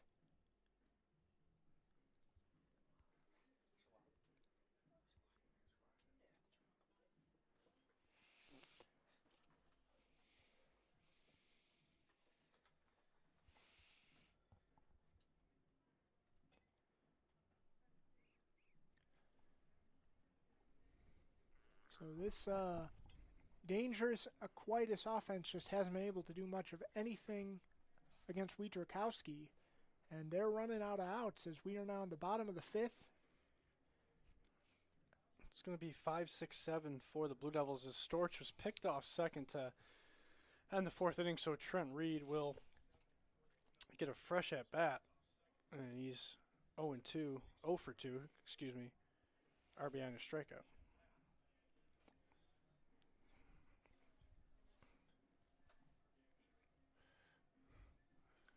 Looks like there is no activity in the Saints bullpen right now, so this is Morrison's inning. See some guys exercising down there, getting a little loose. So as we've touched on a couple times, Travis, it's going to be a short hook for the Saints as you do not want to get swept in the conference doubleheader. So got to imagine any damage to. Excuse me. It looks like Nathan Myers is now in the game for the Saints. Oh, good call there. 1-2, 9 games, 6.19 ERA. So this pitching staff overall, as great as their offense is, this pitching staff has really struggled this year. Yeah, good call. I did not see that, Travis. The umpire usually will point for us up here in the press box and did not get that point, so a new arm for sure for the Saints. And so the first pitch from Nate Myers to Reed is a ball, and that's how we kick off the at-bat. Myers is the most called upon reliever for the Saints. He's making his team-leading 10th appearance of the season, 6.19 ERA. And now the sun's starting to go down, so the shadow's becoming less of a factor. And the next pitch is on the inside corner for a strike. Some more info on Myers, as you mentioned, the 26 hits in 16 innings, 361 batting average. That's got to stand out if you're the Blue Devils, Travis. And the 1-1 from Myers is hit to third, but it's caught. A great catch by the third baseman there. Actually, the shortstop ended up coming up with that one. I thought the third baseman had it too. I paused a second, and Binkowski actually caught that in front of a crashing Suriel. Could have definitely gone either way, though, Travis. So now Luke Morissette will come up to the plate. I believe he's had a couple of walks today. And the first pitch to him is a strike. He's a senior from Farmington Hills, Morissette is. Yeah, he is. His sister's a freshman on the softball team, as you mentioned, Farmington Hills, where I reside, about 15 minutes from the LTU campus in Southfield. And now it's very quickly 0-2 as he swung through that. And the lights are officially turned on here at Jimmy John's Field. About 6:45, so getting that time of the day. So the 0-2 pitch is fouled off, so Morissette is able to stay alive. Morissette walked in the first inning. I believe he walked in 4 pitches. Yeah, he did also. I remember you calling that now, Travis. He walked in the third as well. And I believe this is the first at-bat where he's seen strikes. Well, now I have to see if he can work out of a hole as it was 0-2, and he took that first one for a ball. So he got his first ball of the at-bat, I should say. So let's see if he'll keep battling here to get the first base runner on for LTU. And the 1-2 fouled off. So turning out to be a pretty good at-bat for Morissette, I will say, against Myers. Fell behind 0-2 and has battled back a little bit, at the very least, to drive up that pitch count. Yeah, for a guy who struck out a lot in college, Travis, I took great pride in being 0-2 counts and getting back to 3-2. And the next one bounces in, so it was 0-2, now it's 2-2, so maybe Morissette can do the same thing that you just mentioned. Yeah, and I appreciate you not doubling down on my strikeouts joke, as I did strike out way too much for a D3 hitter who did not have any power. So do not go and look at the record books. And the 2-2. And that was close. It is 3-2, although I think the umpire flinched a little bit. I was going to say that we saw that one called for the majority of Game 2 by this home plate umpire, and maybe just a tad too low to Morissette. And the 3-2 is on the way. Again, able to foul it off, line it foul. So great job by Morissette there, as that was a similar location on that pitch, and he's not going to give the umpire a second chance to ring him up, and he lives to fight another pitch here.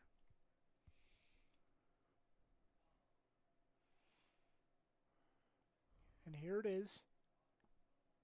The 3-2 again. And wow, what a great at-bat. It started 0-2, and he works it all the way to coax a walk. Yeah, and if you're Coach Eldridge Morissette, kind of a part-time player this year, as we mentioned, just starting as I'm switching out of our pitching numbers, but not a full-time player, making his 13th start, so about 2/3 of the time he's starting, batting .333. So something you'd like to see out of Morissette to get more consistent at bats is having a day like he has so far with 3 walks. So trying to tack on some runs here is Nick Post. And the first pitch to him is way outside. And in fact, that nearly got away from the catcher, low and outside, So Myers struggling with his command a little bit all of a sudden.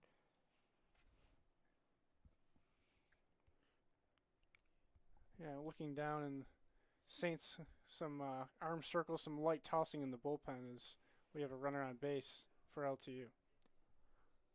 And so the 1-0 pitch to Post swung on and missed.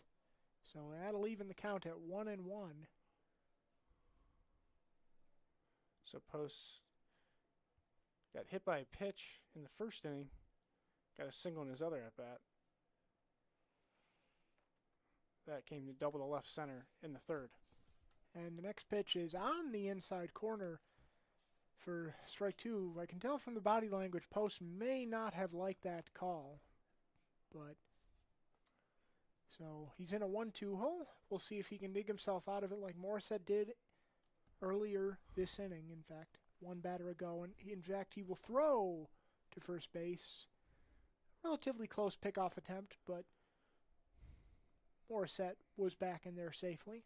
And Post 1 for 1 on day with a walk, but came in hitting 194. And sometimes you kind of feel like when you're running poorly, all those close calls go against you, Travis. And again, he will check on Post, and that time the ball was dropped by the first baseman.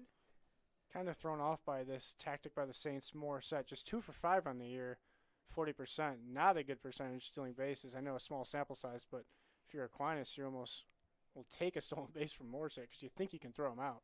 And Post was able to barely stay alive there by fouling it off. So that'll make it a 1-2 count once again. And, not a stall tactic either, as he started this inning on the mound. So this is his clean inning, his first inning of action. So definitely keeping an eye on Morissette, who's dancing over there, but not really a stolen base threat. And Post, and that came awfully close to hitting him. It didn't. Look, I thought he was going to throw the bat and go down to first base, but that'll even the count at 2-2 to Nick Post. And good job by Paganelli as that one got away, but he kind of pounced on it quickly as Morissette kind of got blocked out by Post. Wasn't sure if he could advance. And the 2-2. Again, another good at bat, staying alive, battling back down in the count. Yeah, you saw an off-speed pitch there from Myers, 67-mile-an-hour slider, and Post a little in front of it, but got a piece of it. So we'll do it again. The 2-2 is swung on and missed, and they throw down to second to try to get Morissette. Morissette is in there safely, so it's 2 outs now, but this will be an RBI chance for Cam Hardy. And again, I was proven wrong for the second time this game, Travis, as I did not think Morissette was a stolen base threat. He gets his 3rd steal of the year, so I will apologize to the Morissette family and maybe just stop trying to make guesstimations, as I am now 0 for 2 on the day, much like my college career.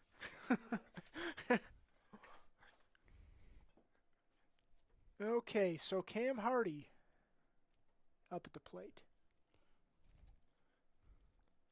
And they will throw back in a pickoff throw to try and get Morissette, and it goes into center field, and Morissette goes in safely. So you're right. For a guy who only had his 3rd stolen base of the year, they were keeping an awfully close eye on him, and it finally came back to bite him a little bit. Just an errant throw into center field, and now another run is just 90 feet away.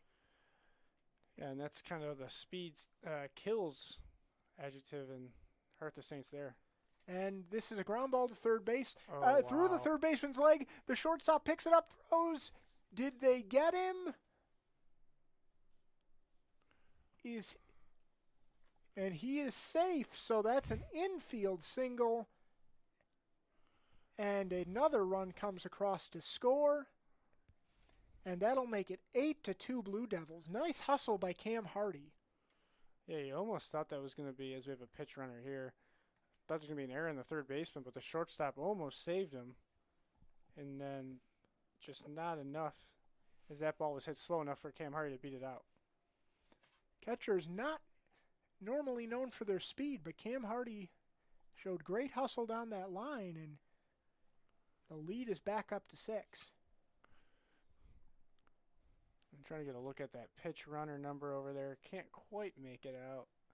14 perhaps, Travis? I don't know if you... Yeah, I think it is.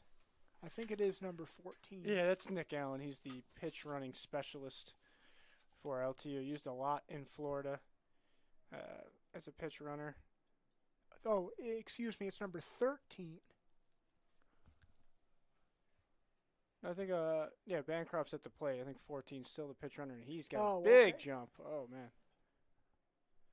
Okay, and a wild throw, and so the pinch runner will go to third, and there will be a runner at second, and so a messy inning fielding-wise by Aquinas, and now they can really blow this game open.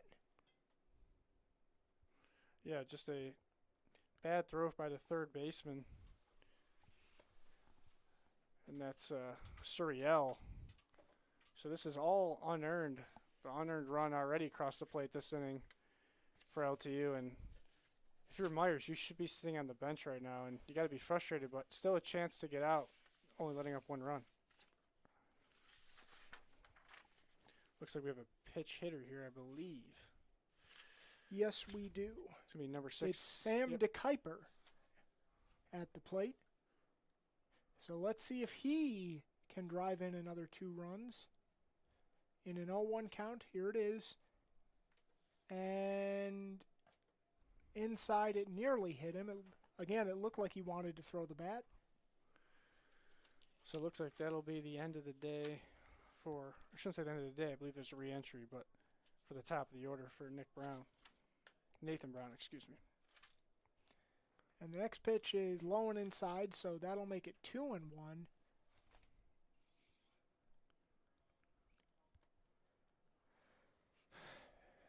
And anything can happen in baseball, but this game is really starting to feel out of reach, especially if DeKuyper gets a hit here. And that is right back to the mound, so that will not happen. We are going to the 6th inning now. It's back up to an 8-2 lead for the Blue Devils. A 6-6 run lead for the Blue Devils.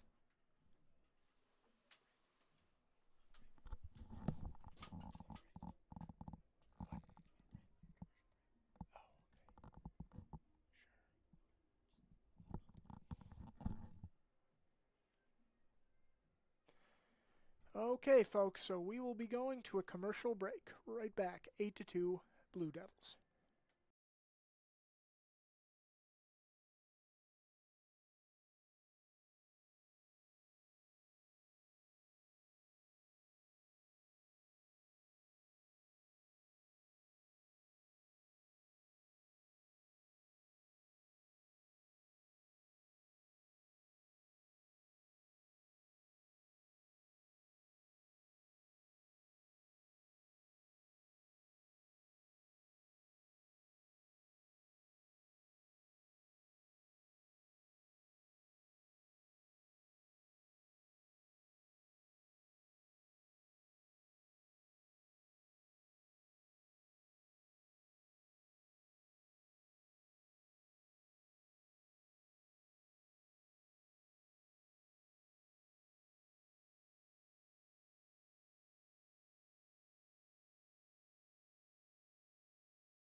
And we are back, ladies and gentlemen, here in the top of the 6th inning with an 8-2 Blue Devil lead. Alex Rutkowski is back out there. And he is facing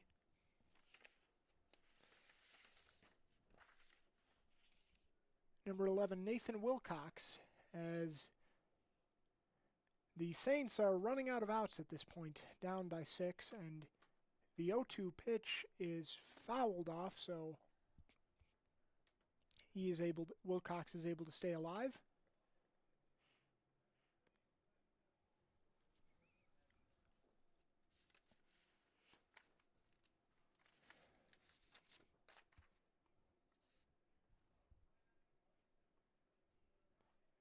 And that is strike 3 called, so Nathan Wilcox goes down, so it's out number 1 here in the 6th inning. Witrkowski just continues to mow down these Blue Devil hitters. And then that will bring up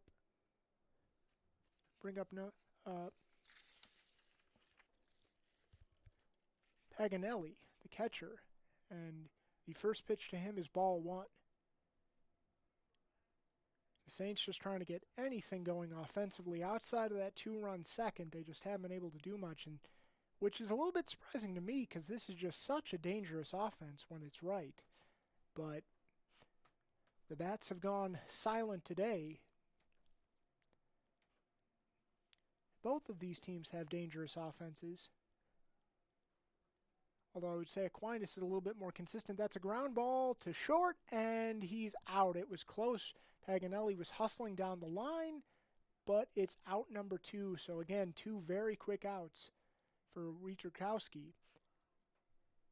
And man, another quick inning. You start to wonder how long he can go. And then will bring up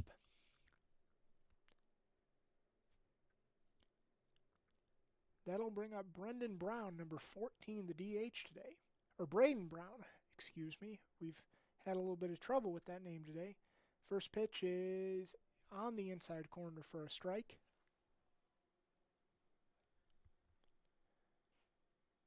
Next pitch to Braden Brown. Ooh, he hit that one. Hits it well. That one may get out. It's off the wall. And wow, it's just a long single for Braden Brown. You can't ask for a longer single than that. So that is just the second hit off of Witrkowski today. That is how dominant he has been.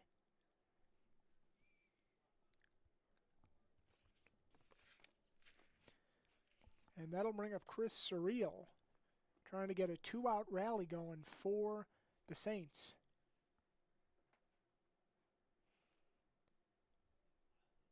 Witrkowski trying to stop it right here. The first pitch to him is swung on and looks like it was fouled off the foot of Surreal. So 0-1 on him. Excuse me, it's 0-2, or at least that's what the scoreboard says. Thought that was the first pitch of the at-bat. Sorry there, I had to step away and help our stats guy inputting the game for us, Travis. So we had some changes there for LTU. And the next pitch is a strike, so it is 1-2, or it is 1-1 now, excuse me. I misread the scoreboard a little bit, my apologies. So to summarize that, DeKuyper stayed in the game in left field. He pitch hit for Nathan Brown, so he went to left field. Cam Hardy re-entered as the catcher after Nick Allen pitch ran for him. And that is a wild pitch. He's saying, I believe not sure what he's calling. Called a strike 3, I believe. Okay, so it's called a strike 3, and that will end the inning. So another quick inning for Witrkowski. They get just their second hit off of Witrkowski today, but it does no harm. We'll go to the bottom of the 6th, 8-2 Blue Devils. And let's see who comes in for the Saints out of their bullpen. Nathan Myers kind of had to labor a little bit in that second inning.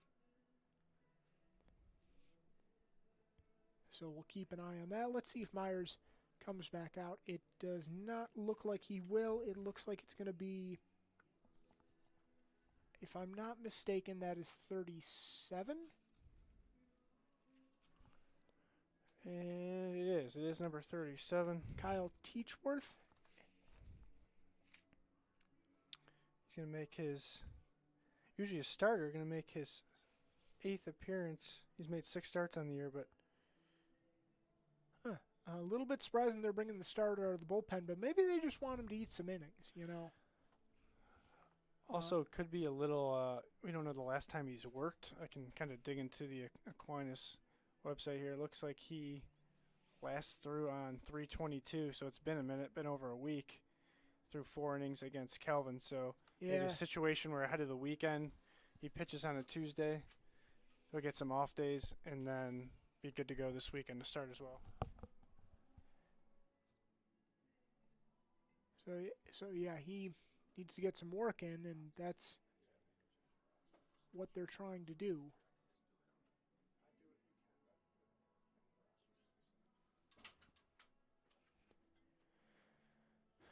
So Teachworth warming up here, and who will he face? A lot of subs in for the Blue Devils. Yes, Up. it's going to be the 2-hole hitter. It's going to be Harry Storch. As DeKuyper came in and pitch hit for Nathan Brown. He stayed in the game for left field, for Brown. So now it's going to be Storch, who's 3 for 3. Obviously, Coach Eldred's not going to take Harry Storch out. His hottest hitter right now besides Jackson Wallachowicz.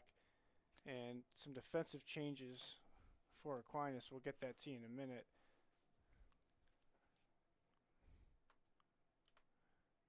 As it looks like Gillings is going to come in and handle the catching duties for Aquinas.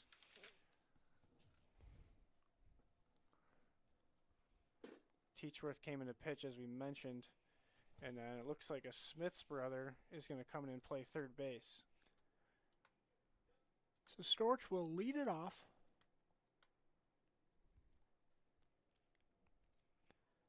First pitch from Teachworth is way outside, and it's 1-0.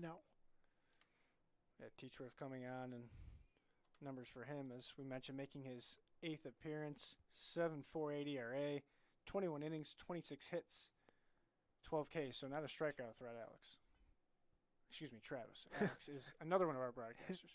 And the next pitch is on the outside corner for strike 1, so that'll even the count to Storch. Ooh. And the next pitch is a little bit outside, so that'll make it 2-1. One of those that's been borderline strike all day. The ump calls the ball there. Opposing hitter saying 295 off Teachworth. And the 2-1 is Front door curveball for a strike there. yeah. Looked a little bit inside from here, but Almost hit Storch. But yeah. caught part of the inside corner according to the home plate umpire. And the 2-2 is on the way. Outside, so it's a full count now. Another good job by Storch here, making the Saints pitchers earn their outs today. And the 3-2, and he walked him. So not a hit, but he gets on base once again. Has not made an out today in a leadoff walk. And that'll bring up Nick Olson. As you mentioned, Travis going to bring up Nick Olson. He's had a good day for LTU. Walked in the first inning. And the first pitch to him. He hits this one pretty deep. And that one is at the wall and off the wall. And this might bring home another run, and it will. Yep, Storch scoring fairly easily once he saw that one in the gap. He can pick him up and put him down. And no throw at home. He scores on a RBI double to right center field. And that'll make it 9-2. The Blue Devils just pouring it on now, as that 6-run first inning was the difference. Yeah, and you see some light tossing in the Saints bullpen, but just a little too late as Wojciechowski and the Blue Devils offensive story of game 2 has only 2 hits for the Saints here in the twin bill of this one. And the first pitch to Wilk. Looks like just a little low for a ball, and Wallachowicz 1 for 3 in the game, but as we've touched on before, Travis, that monstrous grand slam in the first inning really set the tone for the Blue Devils. Yes, it did. Well, Kowiak trying to have another big hit here and, continue the beatdown of the Saints here today. It has not been a good day for the Saints all around. Trying to avoid the doubleheader sweep, that is looking more and more like a long shot. And we're near a hitter like Wally Kowiak. He's 1 for 6 on the day, so yes, has that grand slam, but this is where you really get that batting average. Keeping it consistent over the year is at bats like this. A 2 for 7 versus a 1 for 7 is a big difference. And that one is popped up. Who will catch it? It will be the left fielder, and so Wallachowicz cannot do much there. He expresses some frustration while he goes back to the dugout. Yeah, understandable, as I mentioned. He's 1 for 7 on the day, has the big hit, but a hitter of his caliber, that's why he is such a great hitter, as he came in hitting .319, is in the doubleheader, he's usually 2 or 3 hits on the day. That one gets a little bit out in front, lifts it to Cam Greener in right field, and Cameron Greener makes the catch for the first out of the inning. And that'll leave it up to Reed to try to tack on another run. And they're stealing third, and the throw down there is not in time. So I believe that was Olson that stole third. You're correct. After that double to right center, Travis, that was Olson stealing third base, and Reed comes in 0 for 3 in Game 2, lined out to short in his last appearance in the 5th. And the 1-0. And Olson was kind of coming down the line a little bit there. Looked like he might make a play, but he didn't. And now another great opportunity for the Blue Devils to get to double-digit runs. This is exactly what they needed after they scored only 1 run throughout their first 2 conference games. And another important at-bat here for Trent Reed. Yes, the score's out of hand, but he's 0 for 5 on the day. Yes, some RBIs, but he's looking to get his first base knock as the Saints infield is drawn in. Maybe a little too late for that, but. And the 1-2 is outside. That'll make it 2-2 now. I understand if you're Coach LeMangi, you can't let up any more runs, but at this point it's 9-2 in the 6th inning. I don't know what else you can really do at this point. And the 2-2. That'll be a ground ball. This will not get the job done with the infield in. And Reed is thrown out at first, so not able to get the job done. So now Aquinas will bring the infield back, and that will leave it up to Morissette to try to drive in another run. Morissette has walked 3 times on the day. And I'll just take another 0 for on the day there. Travis's Coach LeMangi got exactly what he wanted. He got a ground ball. Would have scored Olson if he was back. Ooh, and Morissette maybe trying to put on the bunt. I always like that play from a lefty. Third baseman back. You see the new third baseman, too, for the Saints. So he's back. Maybe test him with 2 outs. Not a good pitch to bunt on there if you're Morissette. So I like the take from the senior. And he's all swinging on 0-1 and fouls it back. So just a lengthy strike. It's 0-2. And we just saw the previous at-bat from Morissette, Travis, as he worked his way all the way back from an 0-2 count. So we'll see if the senior from Farmington can do it again. And the 0-2. Inside. Ooh. Had to bend out of the way, so far so good as far as that plan goes. It is 1-2 now. Yeah, I would say take it, but that one was 84 miles per hour, and it's got to be less than 40 degrees out now at 7:15-ish. So I'm going to defer to Morissette there, Travis. And the 1-2 is swung on, and little blooper, but it is caught, and that won the inning. So they do tack on a run, but not more, and we will go to the 7th. It is a 9-2 Blue Devil lead. And let's see who comes out of the Blue Devil bullpen. Or, excuse me, the Aquinas bullpen, misspoke there. Or, no, the Blue Devil bullpen. Will they still give Wietrkowski another chance to, get his fourth complete game, or do you want to get the bullpen some work? They didn't get work in game one, so it might not be a bad idea. And it does look like it will be Wietrkowski, which I don't blame him. He's cruised through this game outside of the second inning. Yeah, I think sometimes you see coaches kind of maybe overmanage a game, Travis, and like to save his pitch count here, which can't be too high, but you think you got a 7-run lead. But I've said it earlier today, college baseball, you see some wacky things, especially with these metal bats. So yeah, no reason to take Wietrkowski out, as he's really shown no issues at all today. Just that 2 runs in the second inning, those were unearned. So you're going to let it ride, as he's 6 innings, no earned runs, 12 Ks, just 2 walks. So yeah, you're going to ride your ace here, or maybe your 1A, 1B. No disrespect to Ben Schmidt, who did a fine job in game 1 of this doubleheader. So if you're Coach Eldridge, you're not going to overcomplicate things, and especially you're working towards the bottom of the Saints order, Travis. Yeah, you don't want to overthink it. Baseball, it doesn't have a clock. It goes by outs, so they can't just run out the clock there. They got to go with what's getting them outs, and Wietrkowski is absolutely doing that. And we have 8-9-1 for the Saints here in the 7th. This is Mark Binkowski, the shortstop. He's 0 for 1 in game 2. And the 1-0 is a strike, so that's 1-1 now. And the 1-1 swung on and missed.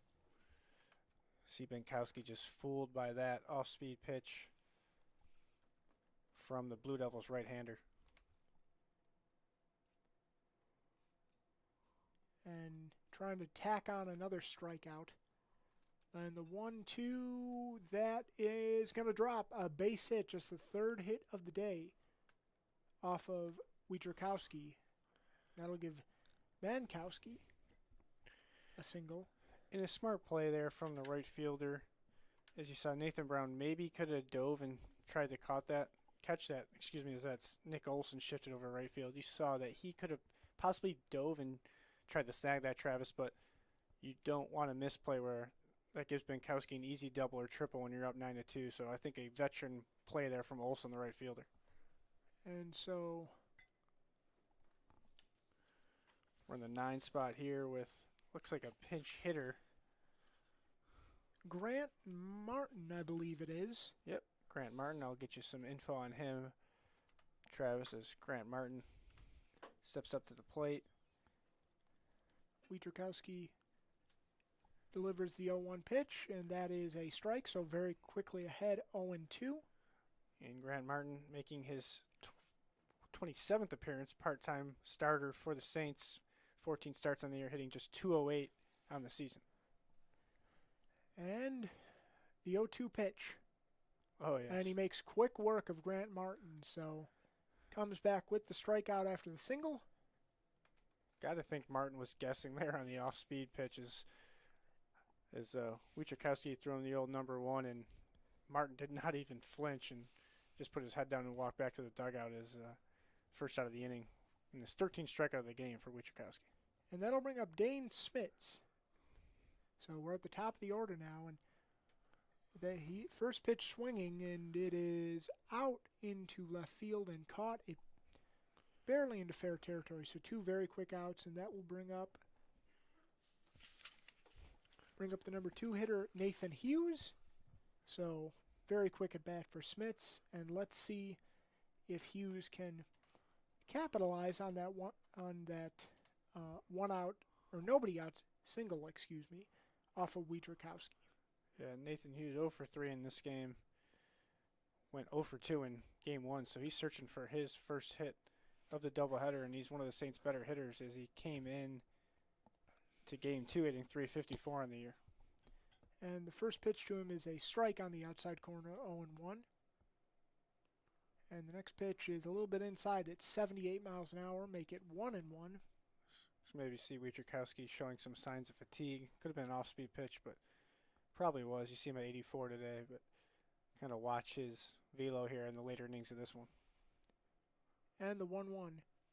swung on and missed at 79, so that'll make it 1-2. So And Cam Hardy took a foul tip off the hand there, and again on a less than 40-degree evening now, that's going to hurt a little bit, Travis, to say the least. yeah, at this time of year, and looks like the trainer is coming out to check on him, and can't blame him.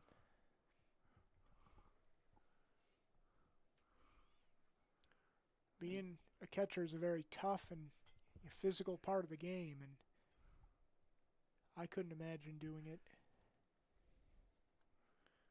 Especially at the major league level, 162 games a year, that's got to take its toll on you. And we'll give out a shout out to our athletic trainer for baseball, Brent Beck, making his way out. Had the pleasure of working with Brent this past weekend at the NAIA Bowling Nationals. And another behind-the-scenes guy. Our whole athletic training staff at LTU, licensed through Henry Ford.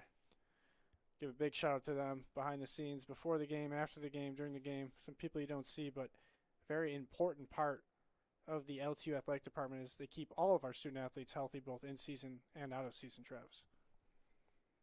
And it looks like Coach Eldridge is going to tell one of his backup catchers to get loose here as Cam Hardy's struggling, and they're gonna take him out here, Travis. It's better to play it safe, especially in a game that look, never say never, but it appears well in hand for LTU, and especially at this time of day where it's just getting colder.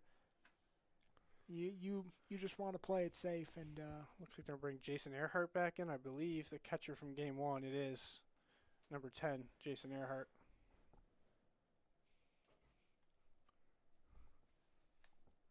So, okay, looks like they're going to give him some warm-up pitches.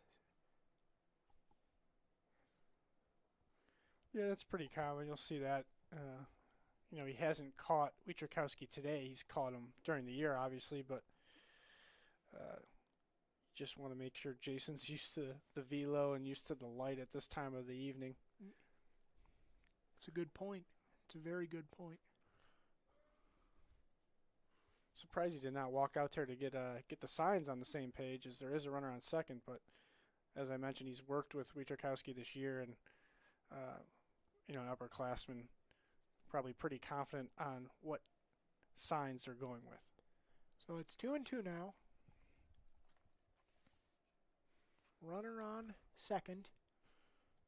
I got to say, Travis, I can't remember the last time the Saints have had a runner on second. It seems like it's been a little bit of a while. And that'll fill the count up. That pitch is outside, so it's 3-2. I know what you mean. They just haven't had a lot of this. Normally potent offense has been stifled today by Wietrzykowski. Yeah, a pair of great pitching outings from the Blue Devils. The 3-2 pitch is popped up, and it looks like it's going to go foul, so that will continue the at-bat. Nice job by Hughes. As I said, searching for his first hit of the day, came in hitting .354, making his 27th start for Aquinas. He's a junior from Cornstalk Park, Michigan, 6'2", 250, so a lot of power for Nathan. And the 3-2 is fouled off, so good at bat here. Just taking a look down in the Blue Devils' pen, and that is Barron down the left field line, so apparently this is Wietrzykowski's, obviously this inning, but I was just kind of curious for the next inning. As you're seeing the velo drop for Alex, he's now in the 79-mile-an-hour range for his fastball. He was 84 earlier in the game. And the 3-2. And looks like our count may be off on the scoreboard, and now should be 3-2. Okay, so yeah, okay, no, he was actually right. Hughes, I don't understand how the hitter did not know the count. I always knew the count when I played, usually because I was down most of the time in the count. But I don't know how he did not know that he took a walk there. But nonetheless, he'll mosey his way down to first base, Travis. Okay, so they're threatening now, and that'll bring up maybe a pitch hitter for. It looks like the 3-hitter, Braden Naraki, the DH. Okay, so Naraki trying to give his team a little bit of life. And the first pitch is fouled right off the screen there. Rocky has one of the 3 hits for Aquinas here in Game 2. He's 1 for 3 with a strikeout.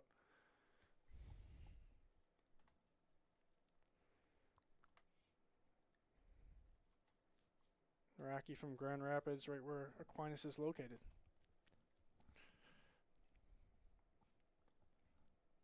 And the 0-1. High and outside, 1-1. Naraki 1 for 3 in Game 1, so 2 for 6 on the day. Good day for Naraki. Not a great day, obviously, but he'll take a couple of hits and then a doubleheader. And it looks like somebody may be getting loose in that LTU bullpen now. Wietrkowski swung on and missed, so make it 1-2. Yeah, it looks like maybe you'll see them get started here when LTU comes up in the bottom of the frame. But as I mentioned, I don't try to be a pitching expert, but just noticing the velo drop, Travis. And it's a cold day.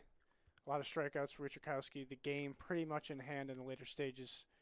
Don't need to push the envelope too much with one of your best pitchers for LTU who's going to come back this weekend and throw again. Yep. And the 1-2 is swung on and missed, so another strikeout for Wietrkowski, and we are out of the inning. So they threaten, but they do not score, and we are going to the bottom of the 7th now. It's a 9-2 LTU lead.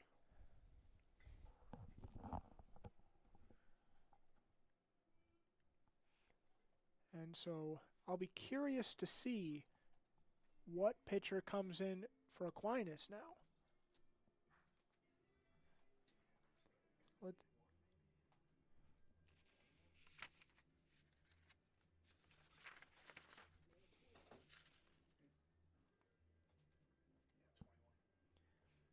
Okay, so that's Josh Evink coming out of the bullpen for Aquinas. It looks like he is making, as we look for the numbers here, one of the more used Aquinas pitchers. Excuse me, that's Josh Evink. So, making his 8th appearance. Actually, one of the better ERAs on Aquinas, a 4.22. Just 10 2/3 inning, 13 hits, so he's susceptible to the hit. Opponents hitting 302 against him. Another one where 9 walks in 10 2/3 innings, not a good number there. 7 K, so not a strikeout threat, so pure contact pitcher. Another one that has trouble finding the strike zone just based on the numbers alone. He's a sophomore from Hudsonville, so this is a good opportunity if you're Coach Lamangi. You can kind of see this game is out of hand, Travis. You're going to have a lot of games this week with the poor weekend, as we mentioned, this past weekend, wiping everything out. This is where you're going to get one of your lower pitchers on the totem pole some work here and see if he can find something and try to move his way up the pecking order throughout the season. Yep. And this is, some people look at these games as from the fan perspective. You see it's 9-2. We mentioned it's out of hand, but this is where some of your backups can earn playing time is, maybe Avink puts up a clean inning. You put a pinch hitter in, they get a hit, they have a good at-bat, they play some good defense, and, the coaches are always looking for competition that makes the team better, and this is a spot where you can earn some, even in a 9-2, loss if you're Aquinas at this point, Travis. That's a great point. And so the first batter of the inning now is Nick Post. Yep, you're correct. Nick Post here as we go to the 7-8-9 for the Blue Devils. So the first pitch of the inning is a check swing, and I believe that was called a ball. So it's 1-0. Post 1 for 2 with an RBI in Game 2. The 1-0. A little bit low, so that'll make it 1-1.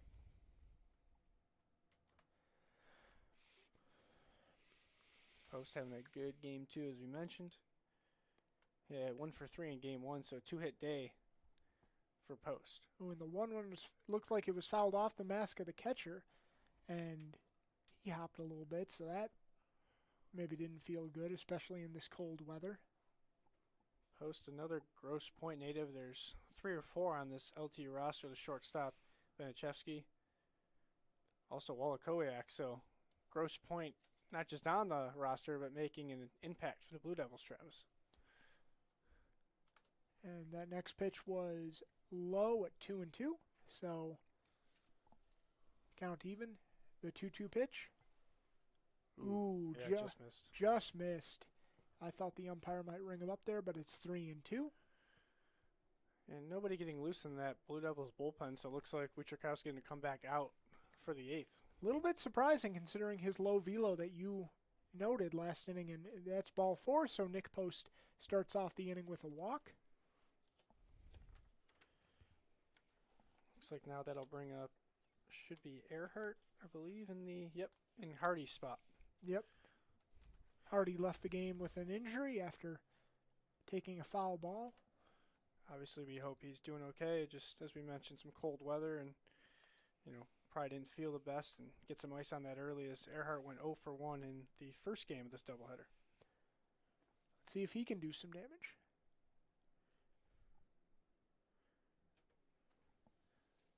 As it was a quick game one, so Earhart just one at bat, 0 for 1, had a sac hit, which is a sacrifice bunt in the box score, shows it was a sac hit. So he only had 2 plate appearances in game 1. And the 1-0 is outside, so Avink struggling with his command a little bit here as it's 2-0. And he will throw a pickoff throw, and he is safe. So another curious development. Again, the Saints worried about the runners on first base in a 9-2 ball game. And this next pitch is popped up but foul. Earhart, a junior catcher outfielder, another big guy on this team, 6'2", 210 from Portage, Michigan. See if you can put bat on a ball here for LTU. And the 2-1 delivery is inside, so 3-1. And kind of going back to my walk point about Avink before we started this inning, Travis, and you can see he's on the verge of possibly allowing another one here to Earhart. And the 3-1. And so back-to-back walks to start the inning. So the Blue Devils once again threatening, trying to get their run total into double digits, which they've done multiple times this year.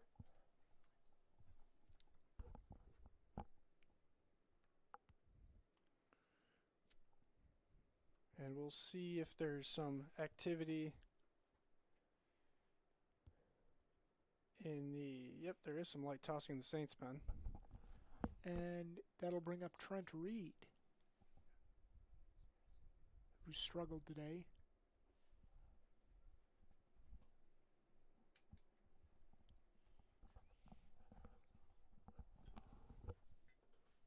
And that first pitch was a strike, but the catcher is going out to talk to Avil. Yeah, I think the runner on second, Travis, so just trying to make sure we're on the same sign page. If we're, second sign, third sign, if we're doing, chest protector, knee protector, a couple different ways you can do it.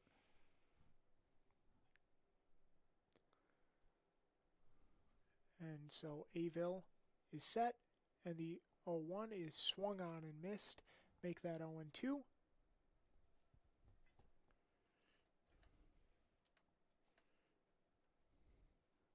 Vanashevsky was the star of game 1, searching for his first hit in game 2. He's 0 for 3 today with a K.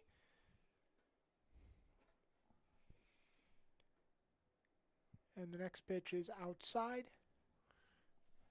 You see Avon can run it up there pretty decently, hit 85 with that fastball, but location's the name of the game as a pitcher.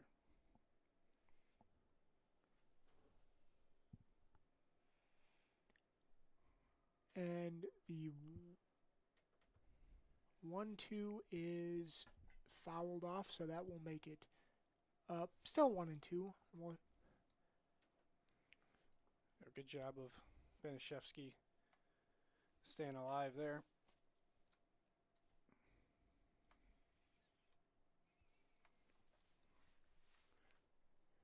As we have Nick Allen once again pitch hitting at first base for Earhart, the catcher. Catchers get courtesy runners in college.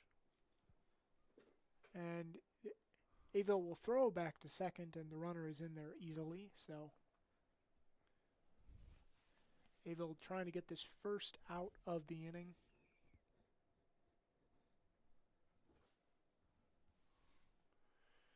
Taking a long time to get a sign from the catcher. Yes, this game has slowed down seemingly this inning. The 1-2 is inside, so make that 2-2. And of course, some pitchers work faster than others, Travis, and I think susceptible to the walk. So maybe taking a little more time than most as he's trying to find his comfort zone out there. 2-2. Ooh. And he rung him up. Stolen base on the side of that, though, by post as well. Yep, so he will advance to third, and another opportunity to get in another run. And that will bring up Sam DeKuyper.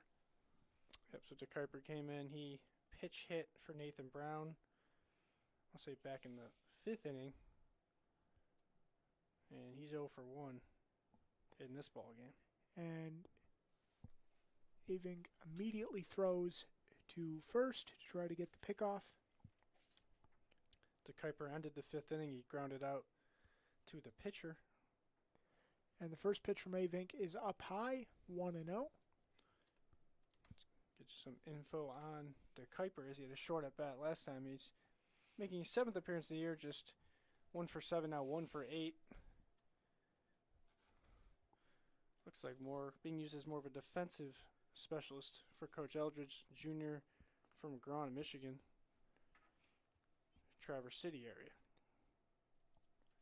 And the 1-0 pitch on the inside corner for strike 1. Looks like Avink took a little bit off there, 83 miles an hour. Seen him hit 85. Maybe relaxing a little bit out there, Travis, not gripping the ball as hard and throwing a little more strikes. Keeping the runner at first close, and he tried to come home, and he is out. Wow, so an aggressive play there by Nick Post, and it did not pay off. Can't blame him, but you can afford to take those risks in a 9-2 ball game, but it did not end well for the Blue Devils. Yeah, interesting. I think you said it right there, Travis, is he could take that liberty up 7, but you don't see that play a lot in the throw over to first base. And the 2-1, excuse me, is a little bit outside. You saw this weekend, if you followed Division I, saw a couple, stole home by Texas Tech this weekend over Texas, but just not a play you see very commonly. And the 1-2 actually looks like it's popped up on the infield. It's going to be caught. So that'll end the rally. So they threaten, but they do not score. And we head to the 8th inning with it still being a 9-2 lead for the Blue Devils. A nice play by the second baseman there for Aquinas. I believe that was possibly Grant Smith as I checked my info there. He came in earlier as a pitch hitter as he was covering the steal for Allen and then had to adjust and get back over, and that ball hung up long enough for him to make the play as we head to the bottom of the 7th the top of the 8th now, I should say, but a game that's nearing the end, Travis. And Wietrkowski is heading back out there. That is a little bit of a surprise. So they're going to try to give him the 8th inning. Maybe they want to see if he can go the full 9, but yeah, and again, you think the Blue Devils, they play tomorrow, non-conference game, so obviously both the starting pitchers for today would automatically be out. They come back this weekend, and they play on Saturday and Sunday. So enough time for him to rest, but yeah, you think you can maybe throw a pitcher an inning of work here, but I'm not going to disagree with the success of Wietrkowski today, and if it ain't broke, don't try to fix it if you're Coach Eldridge and the LTU coaching staff. Exactly. And speaking to that point, we do have, as I try to look at our schedule here, we have Kokomo coming in tomorrow. That'll be at the corner ballpark. That was moved to the corner ballpark with the turf. The Blue Devils head to Rochester on Saturday, and then they head to Cleary on Sunday. So obviously you take that Wednesday, Thursday, Friday, Saturday rest, and Wietrzykowski and Schmidt will be in play for Cleary on Sunday, if not maybe a day sooner. Although, as you mentioned, Travis, think maybe doubtful for Wietrzykowski the amount of pitches he's thrown today. He's probably going to have to wait till Sunday. Yeah. Okay, so Wilcox will lead off the 8th inning. Going to be 4, 5, 6 here for the Saints in the 8th. And Wietrzykowski's first pitch to him. Maybe they'll let him go out there for the 9th, but I feel like he would need a quick 8th. And it'll be important to keep an eye on his velocity this inning. See if maybe how much he has left in the tank. The 0-1 is, or the 1-0, excuse me, is hit to center field, and that will drop in for a base hit. So yeah, just dumped in the center field there. Wilcox's first hit of the day, of the game, excuse me.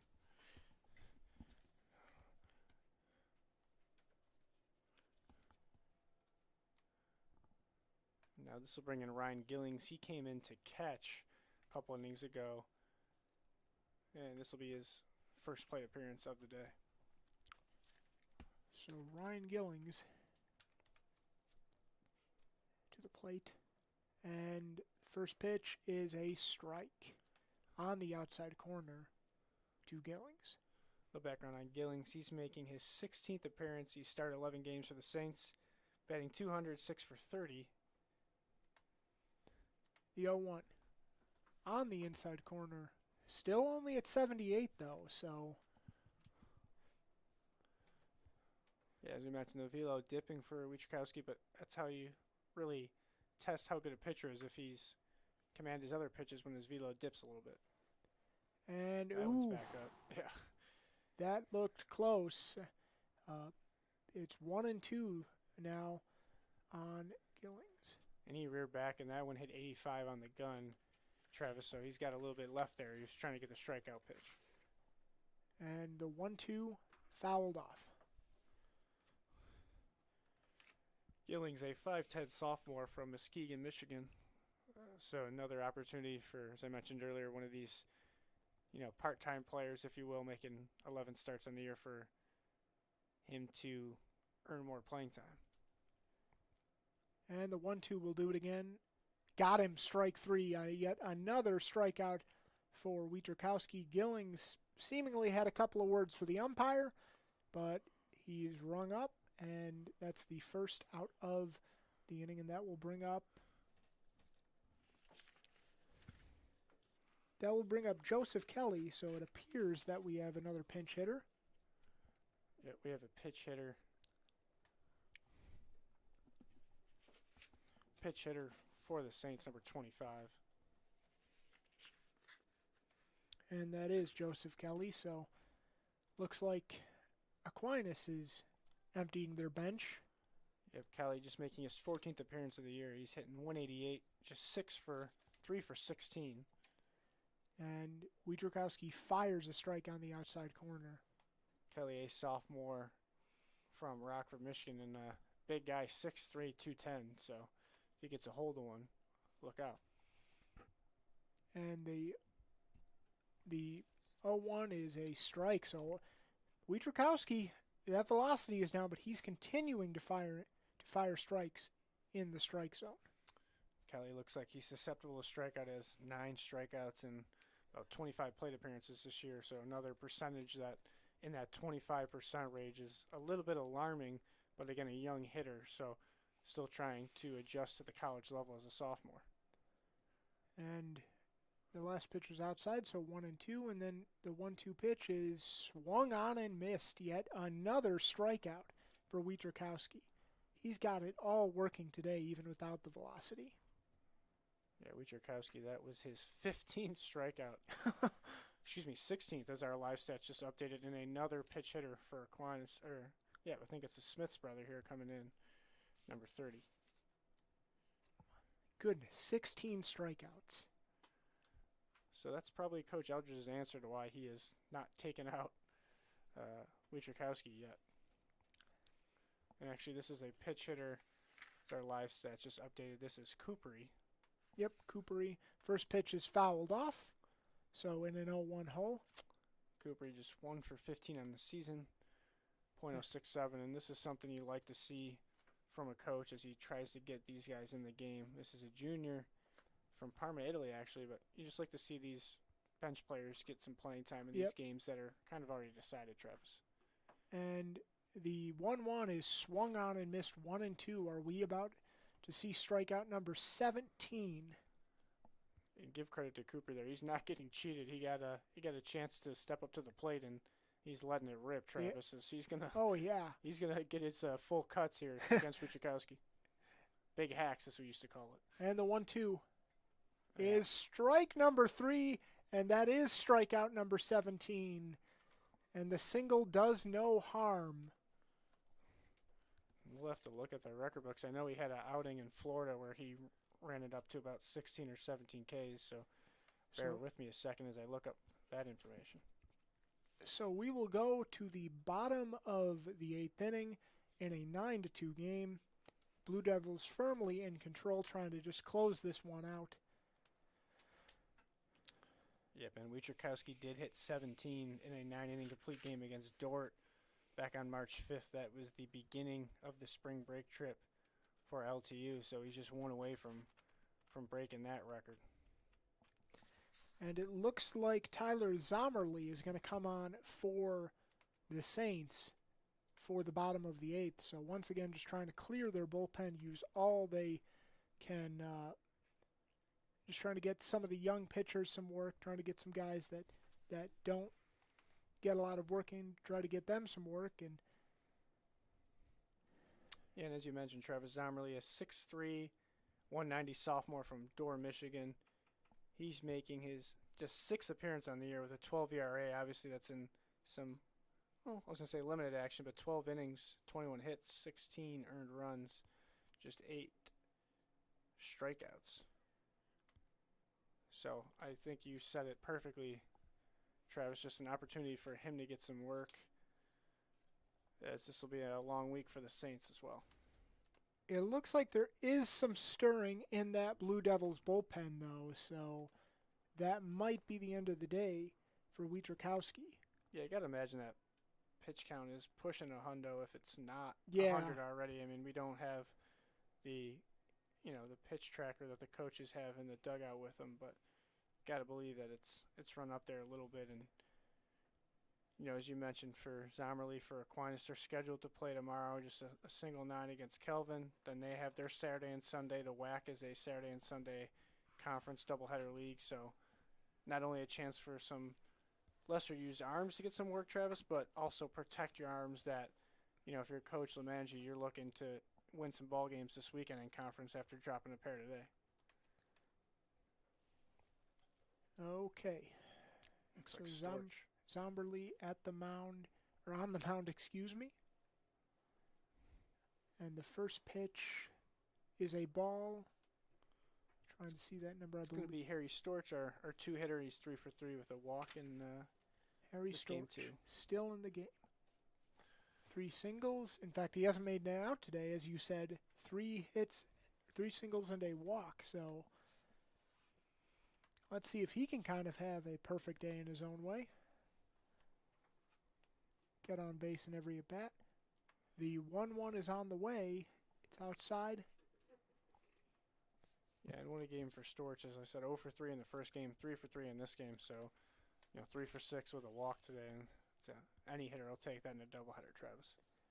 And the 1-1 is swung on and missed, so make that, it's 2-2. Good swing there by Storch. Hitters count 2-1. Got the fastball and just missed it. And the 2-2.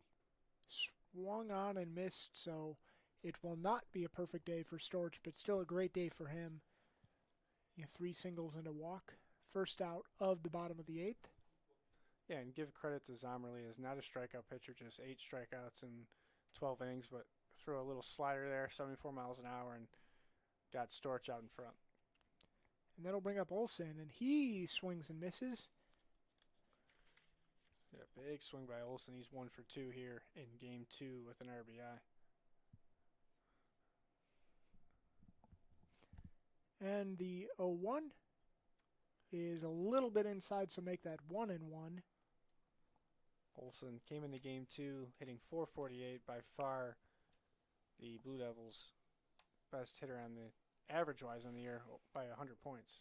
And the 1-1 is make it 1-2 now on Olson. Olson 26 hits on the year, the most by any LTU hitter by at least half a dozen hits. And that is a long foul. A lot of foul territory, as you mentioned earlier, at Jimmy John's Field. Yeah, I'd love it if I was, being a more defensive player. I like the foul territory. You can steal some outs for your pitcher. But obviously on the other end, when you're at the plate, you're just kind of wishing for that ball to keep moving into the stands if you pop one up in foul territory. Okay, so a 1-2 count on Olson. Zomberly long stare in is set, and the delivery is fouled off, and that's going to be ripped down, or is hit and ripped down the left field line. I thought that was heading foul, so I'm sorry about that, but it's going to be a double for Olson, and so a 1-out rally here for the Blue Devils in the 8th. Trying to get to double-digit runs again this season. And this is where Coach Eldridge's going to see if he can get Jackson Wolakowiak back on track. Like I mentioned, just one hit on the day. It was a big one, grand slam in the first inning that basically set the tone for this game too. But I think 1 for 6 or 1 for 7 on the day. So trying to get his big guy going before the rest of the week here, Travis. And the first pitch to him is a ball outside. In fact, the catcher couldn't find it, but Olson stays right at second base. Didn't really seem like he was going to go. Yep, the sun has set here at Jimmy John's Field as we approach the 8 o'clock hour, and temperature dropping to 35 degrees. So thankfully we're nice and warm up here in the press box, Travis, but I don't envy those gentlemen being out in the field as you see a bunch of long sleeves, basically everyone on the field in long sleeves. No, I don't either. Baseball this time of year is just, it's brutal to get through as a player. And the next pitch is a ball, so that will make it 2-1. That looked like that backdoor, maybe change up, just missed a little too low as the home plate umpire has shown he'll give the outside corner, but the height wasn't there on that offering from Zamorelli. And again, keeping an eye on the Blue Devils bullpen, there is nobody warming up, and that didn't seem to hit him. Somehow missed him. So it looks like the 9th is going to be Alec Wietrokowski's.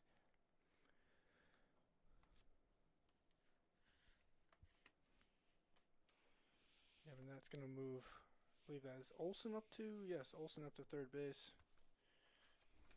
And so the 3-1. And swung on and missed. Big hack. Yeah, maybe Wolakowiak just a bit out in front. Yep. Excuse me, as it was only an 80-mile-per-hour offering, but maybe took a little off with Zamorelli, or just the timing a little off for Wolakowiak today. Full count pitch. And that is a chopper foul. So, and you can see there, Travis Wolakowiak, just a little jumpy at that one, that pitch on the outer third of the plate, and he kind of came around it and pulled it, fouled on the first base side. So maybe a little uncomfortable in the box here, and he's trying to battle against Zamorelli. And okay, Zamorelli trying to get a big out here, and swung on and missed. So Wolakowiak, not a good way to end. Looks like he got a piece of that one. Yep, you're right. It does look like he got a piece of that one. My mistake. So Wolakowiak fighting.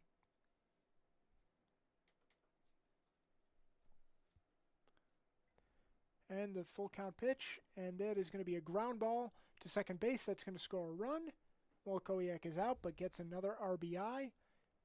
And it is... We make it 10-2 now for the Blue Devils. Trying to make sure that I didn't lose track of outs. I didn't. And now we have a pitch hitter here for LTO is his number 8, Ethan Rosansky. Listed as a pitcher on the roster given us by Coach Eldridge, so interesting there, but 5'10 junior from Oxford, Michigan. First pitch hacking. Yep. Ground ball to short, and he's out. So we head to the ninth. Let's see if Wheat Trukowski can finish this off in a 10-2 Blue Devil lead. And let's see if it is him to finish this off. Looks like some pitchers. Maybe just getting a jog in here in the late innings. You know, the coach will have the bench players every 3 innings kind of stretch their legs out. So looks like a couple more bodies in the LTU bullpen down the left field line, but this is Wietrzykowski's game here. They're gonna give him a chance to finish it off. 17 strikeouts on the afternoon has been quite the performance. And we mentioned looking for his 4th complete game. Is 3 of his 4 outings this year, he's gone the distance. You know, started off with a 4 innings against Southeastern when they were down at the Cajun Collision. Some ranked teams down there, but then Dort on spring break through 9 innings. St. Thomas, another spring breaker ranked opponent, he threw 7. And then against Uno last Monday, took the tough luck loss, 7 innings, allowing 5 hits and just 1 earned run. But yeah, running it up in the strikeout department is 7 and 6 strikeouts the last 2 games, so combined for 13. Had 17 against Dort 3 starts prior, and then 17 today, Travis. So I don't know if he does anything different for breakfast on certain days, but on these 2 days that he's thrown 17 strikeouts, you know, baseball players are superstitious. I try to stick to that routine. Yep, I agree. He may have to figure out what that routine is and repeat it. And the first pitch to another good swing there by number 32. Binkowski. Yeah, the shortstop. He'll finish out the days. Played both games. The 0-1 is a little bit outside, so let's see if he can top that number 17 mark here within these next 3 batters. Binkowski. Looks like he hit himself in the box there, so we're going to redo this. But so that's strike number 2. Binkowski, one of the strikeout victims of Wietrzykowski. Only 1 strikeout, so maybe you take a little bit of pride in that if you're Binkowski, because some of his teammates have struck out multiple times, obviously, based on the number. And he stares in, long stare, and the 1-2 is on the way. And this one is hit pretty well to the warning track, and it is caught. So Binkowski gave it a ride, but it's out number 1. Yeah, that one, he gave it a good jolt. That one just kind of hung up at the air, and he hit it to the deepest part of the ballpark, is 395 to dead center, and dragging it down there. That might have been the hardest hit ball of the day for the Saints. So we will not see 20 strikeouts today. Yeah, that would have been, I was thinking of Kerry Wood there, some flashbacks, Travis, that 20 number. That's funny. I was actually thinking of Max Scherzer, former Detroit Tiger. As the Michigander, you would go with the Detroit pitcher. I was in Chicago last year, so I thought Kerry Wood for some reason. And the next pitch is grounded to first base and be taken, and it's out number 2, and they're 1 out to go. And that was Martin. That was a quick pinch hitter. He kind of snuck in there for the Saints. I think he got in game 1 as well. He was hitting 208 coming in, and a quick at bat there as we have 1 left to go. And Dane's. Yep. Top of the order, Dane Smites. You had it, Travis. Dane Smites. It's been a long game, so I'll give you a little bit of pass there, partner. And the first pitch to him is, I believe it was a ball, and the next pitch is a strike. Yep, our scoreboard a little behind 1 pitch. It's been a long day for them. They've been working the scoreboard for both games, so we have 0-1 on the board, but definitely 2 pitches of Smites. Yep. So the next pitch is a ball, so that should In fact, that's actually going to make the count 1-2. And so trying to get this final strike. I saw Benichevsky kind of jogged over to short. He thought this one was over. And the 1-2 is a little bit outside, so that'll make it 2-2. And you can see Wachowski's rearing back as that one hit 88, so he's trying to get that 18th strikeout. He's pushing all he's got, Travis. Yeah, he is. And let's see if he can do it here. He's set. The 2-2 pitch is swung on and missed, and all the catcher has to do is throw it to first, and he will get that 18th strikeout. And that tops a great day for the Blue Devils as they sweep the doubleheader and win this one 10-2 on the back of Alex Wietrkowski's magical performance. I mean, your thoughts today, Travis. I think game one, you saw a great pitching effort. Benichevsky got a couple runs across for the Blue Devils. And game two is that 6-run first inning. You know, the Wall-Kowiak grand slam is what you see in the box score. But you also, as we just talked about, those 18 Ks from Wietrkowski really kept Aquinas in check as they only had 4 hits in game two, Travis. So, yep, it was a great day for the Blue Devils, and they sweep the doubleheader. They improved to 8-13 on the season. So they've come out of that 3-game losing streak winners of 2 in a row, and maybe this is a way to build momentum for them going forward. Yep, so good start to the week. Get back to 2-2 in WAC play. Non-conference doubleheader tomorrow against Indiana University Kokomo. That's at home. Switch to the Corner Ballpark in Detroit, down in the Corktown area. Rochester on Saturday. That is on the road at Bill Shinsky Field. And then Sunday is at Cleary in Howell, Michigan. So non-conference tomorrow. The weather a little sketchy, but then a pair of conference road doubleheaders this weekend for LTU. And thank you for joining our broadcast today. For my partner and the play-by-play man, I thought he did a great job, Travis Harris. I'm Ryan Ilardi, the Sports Information Director at LTU. We hope you join us tomorrow for more LTU Blue Devils baseball.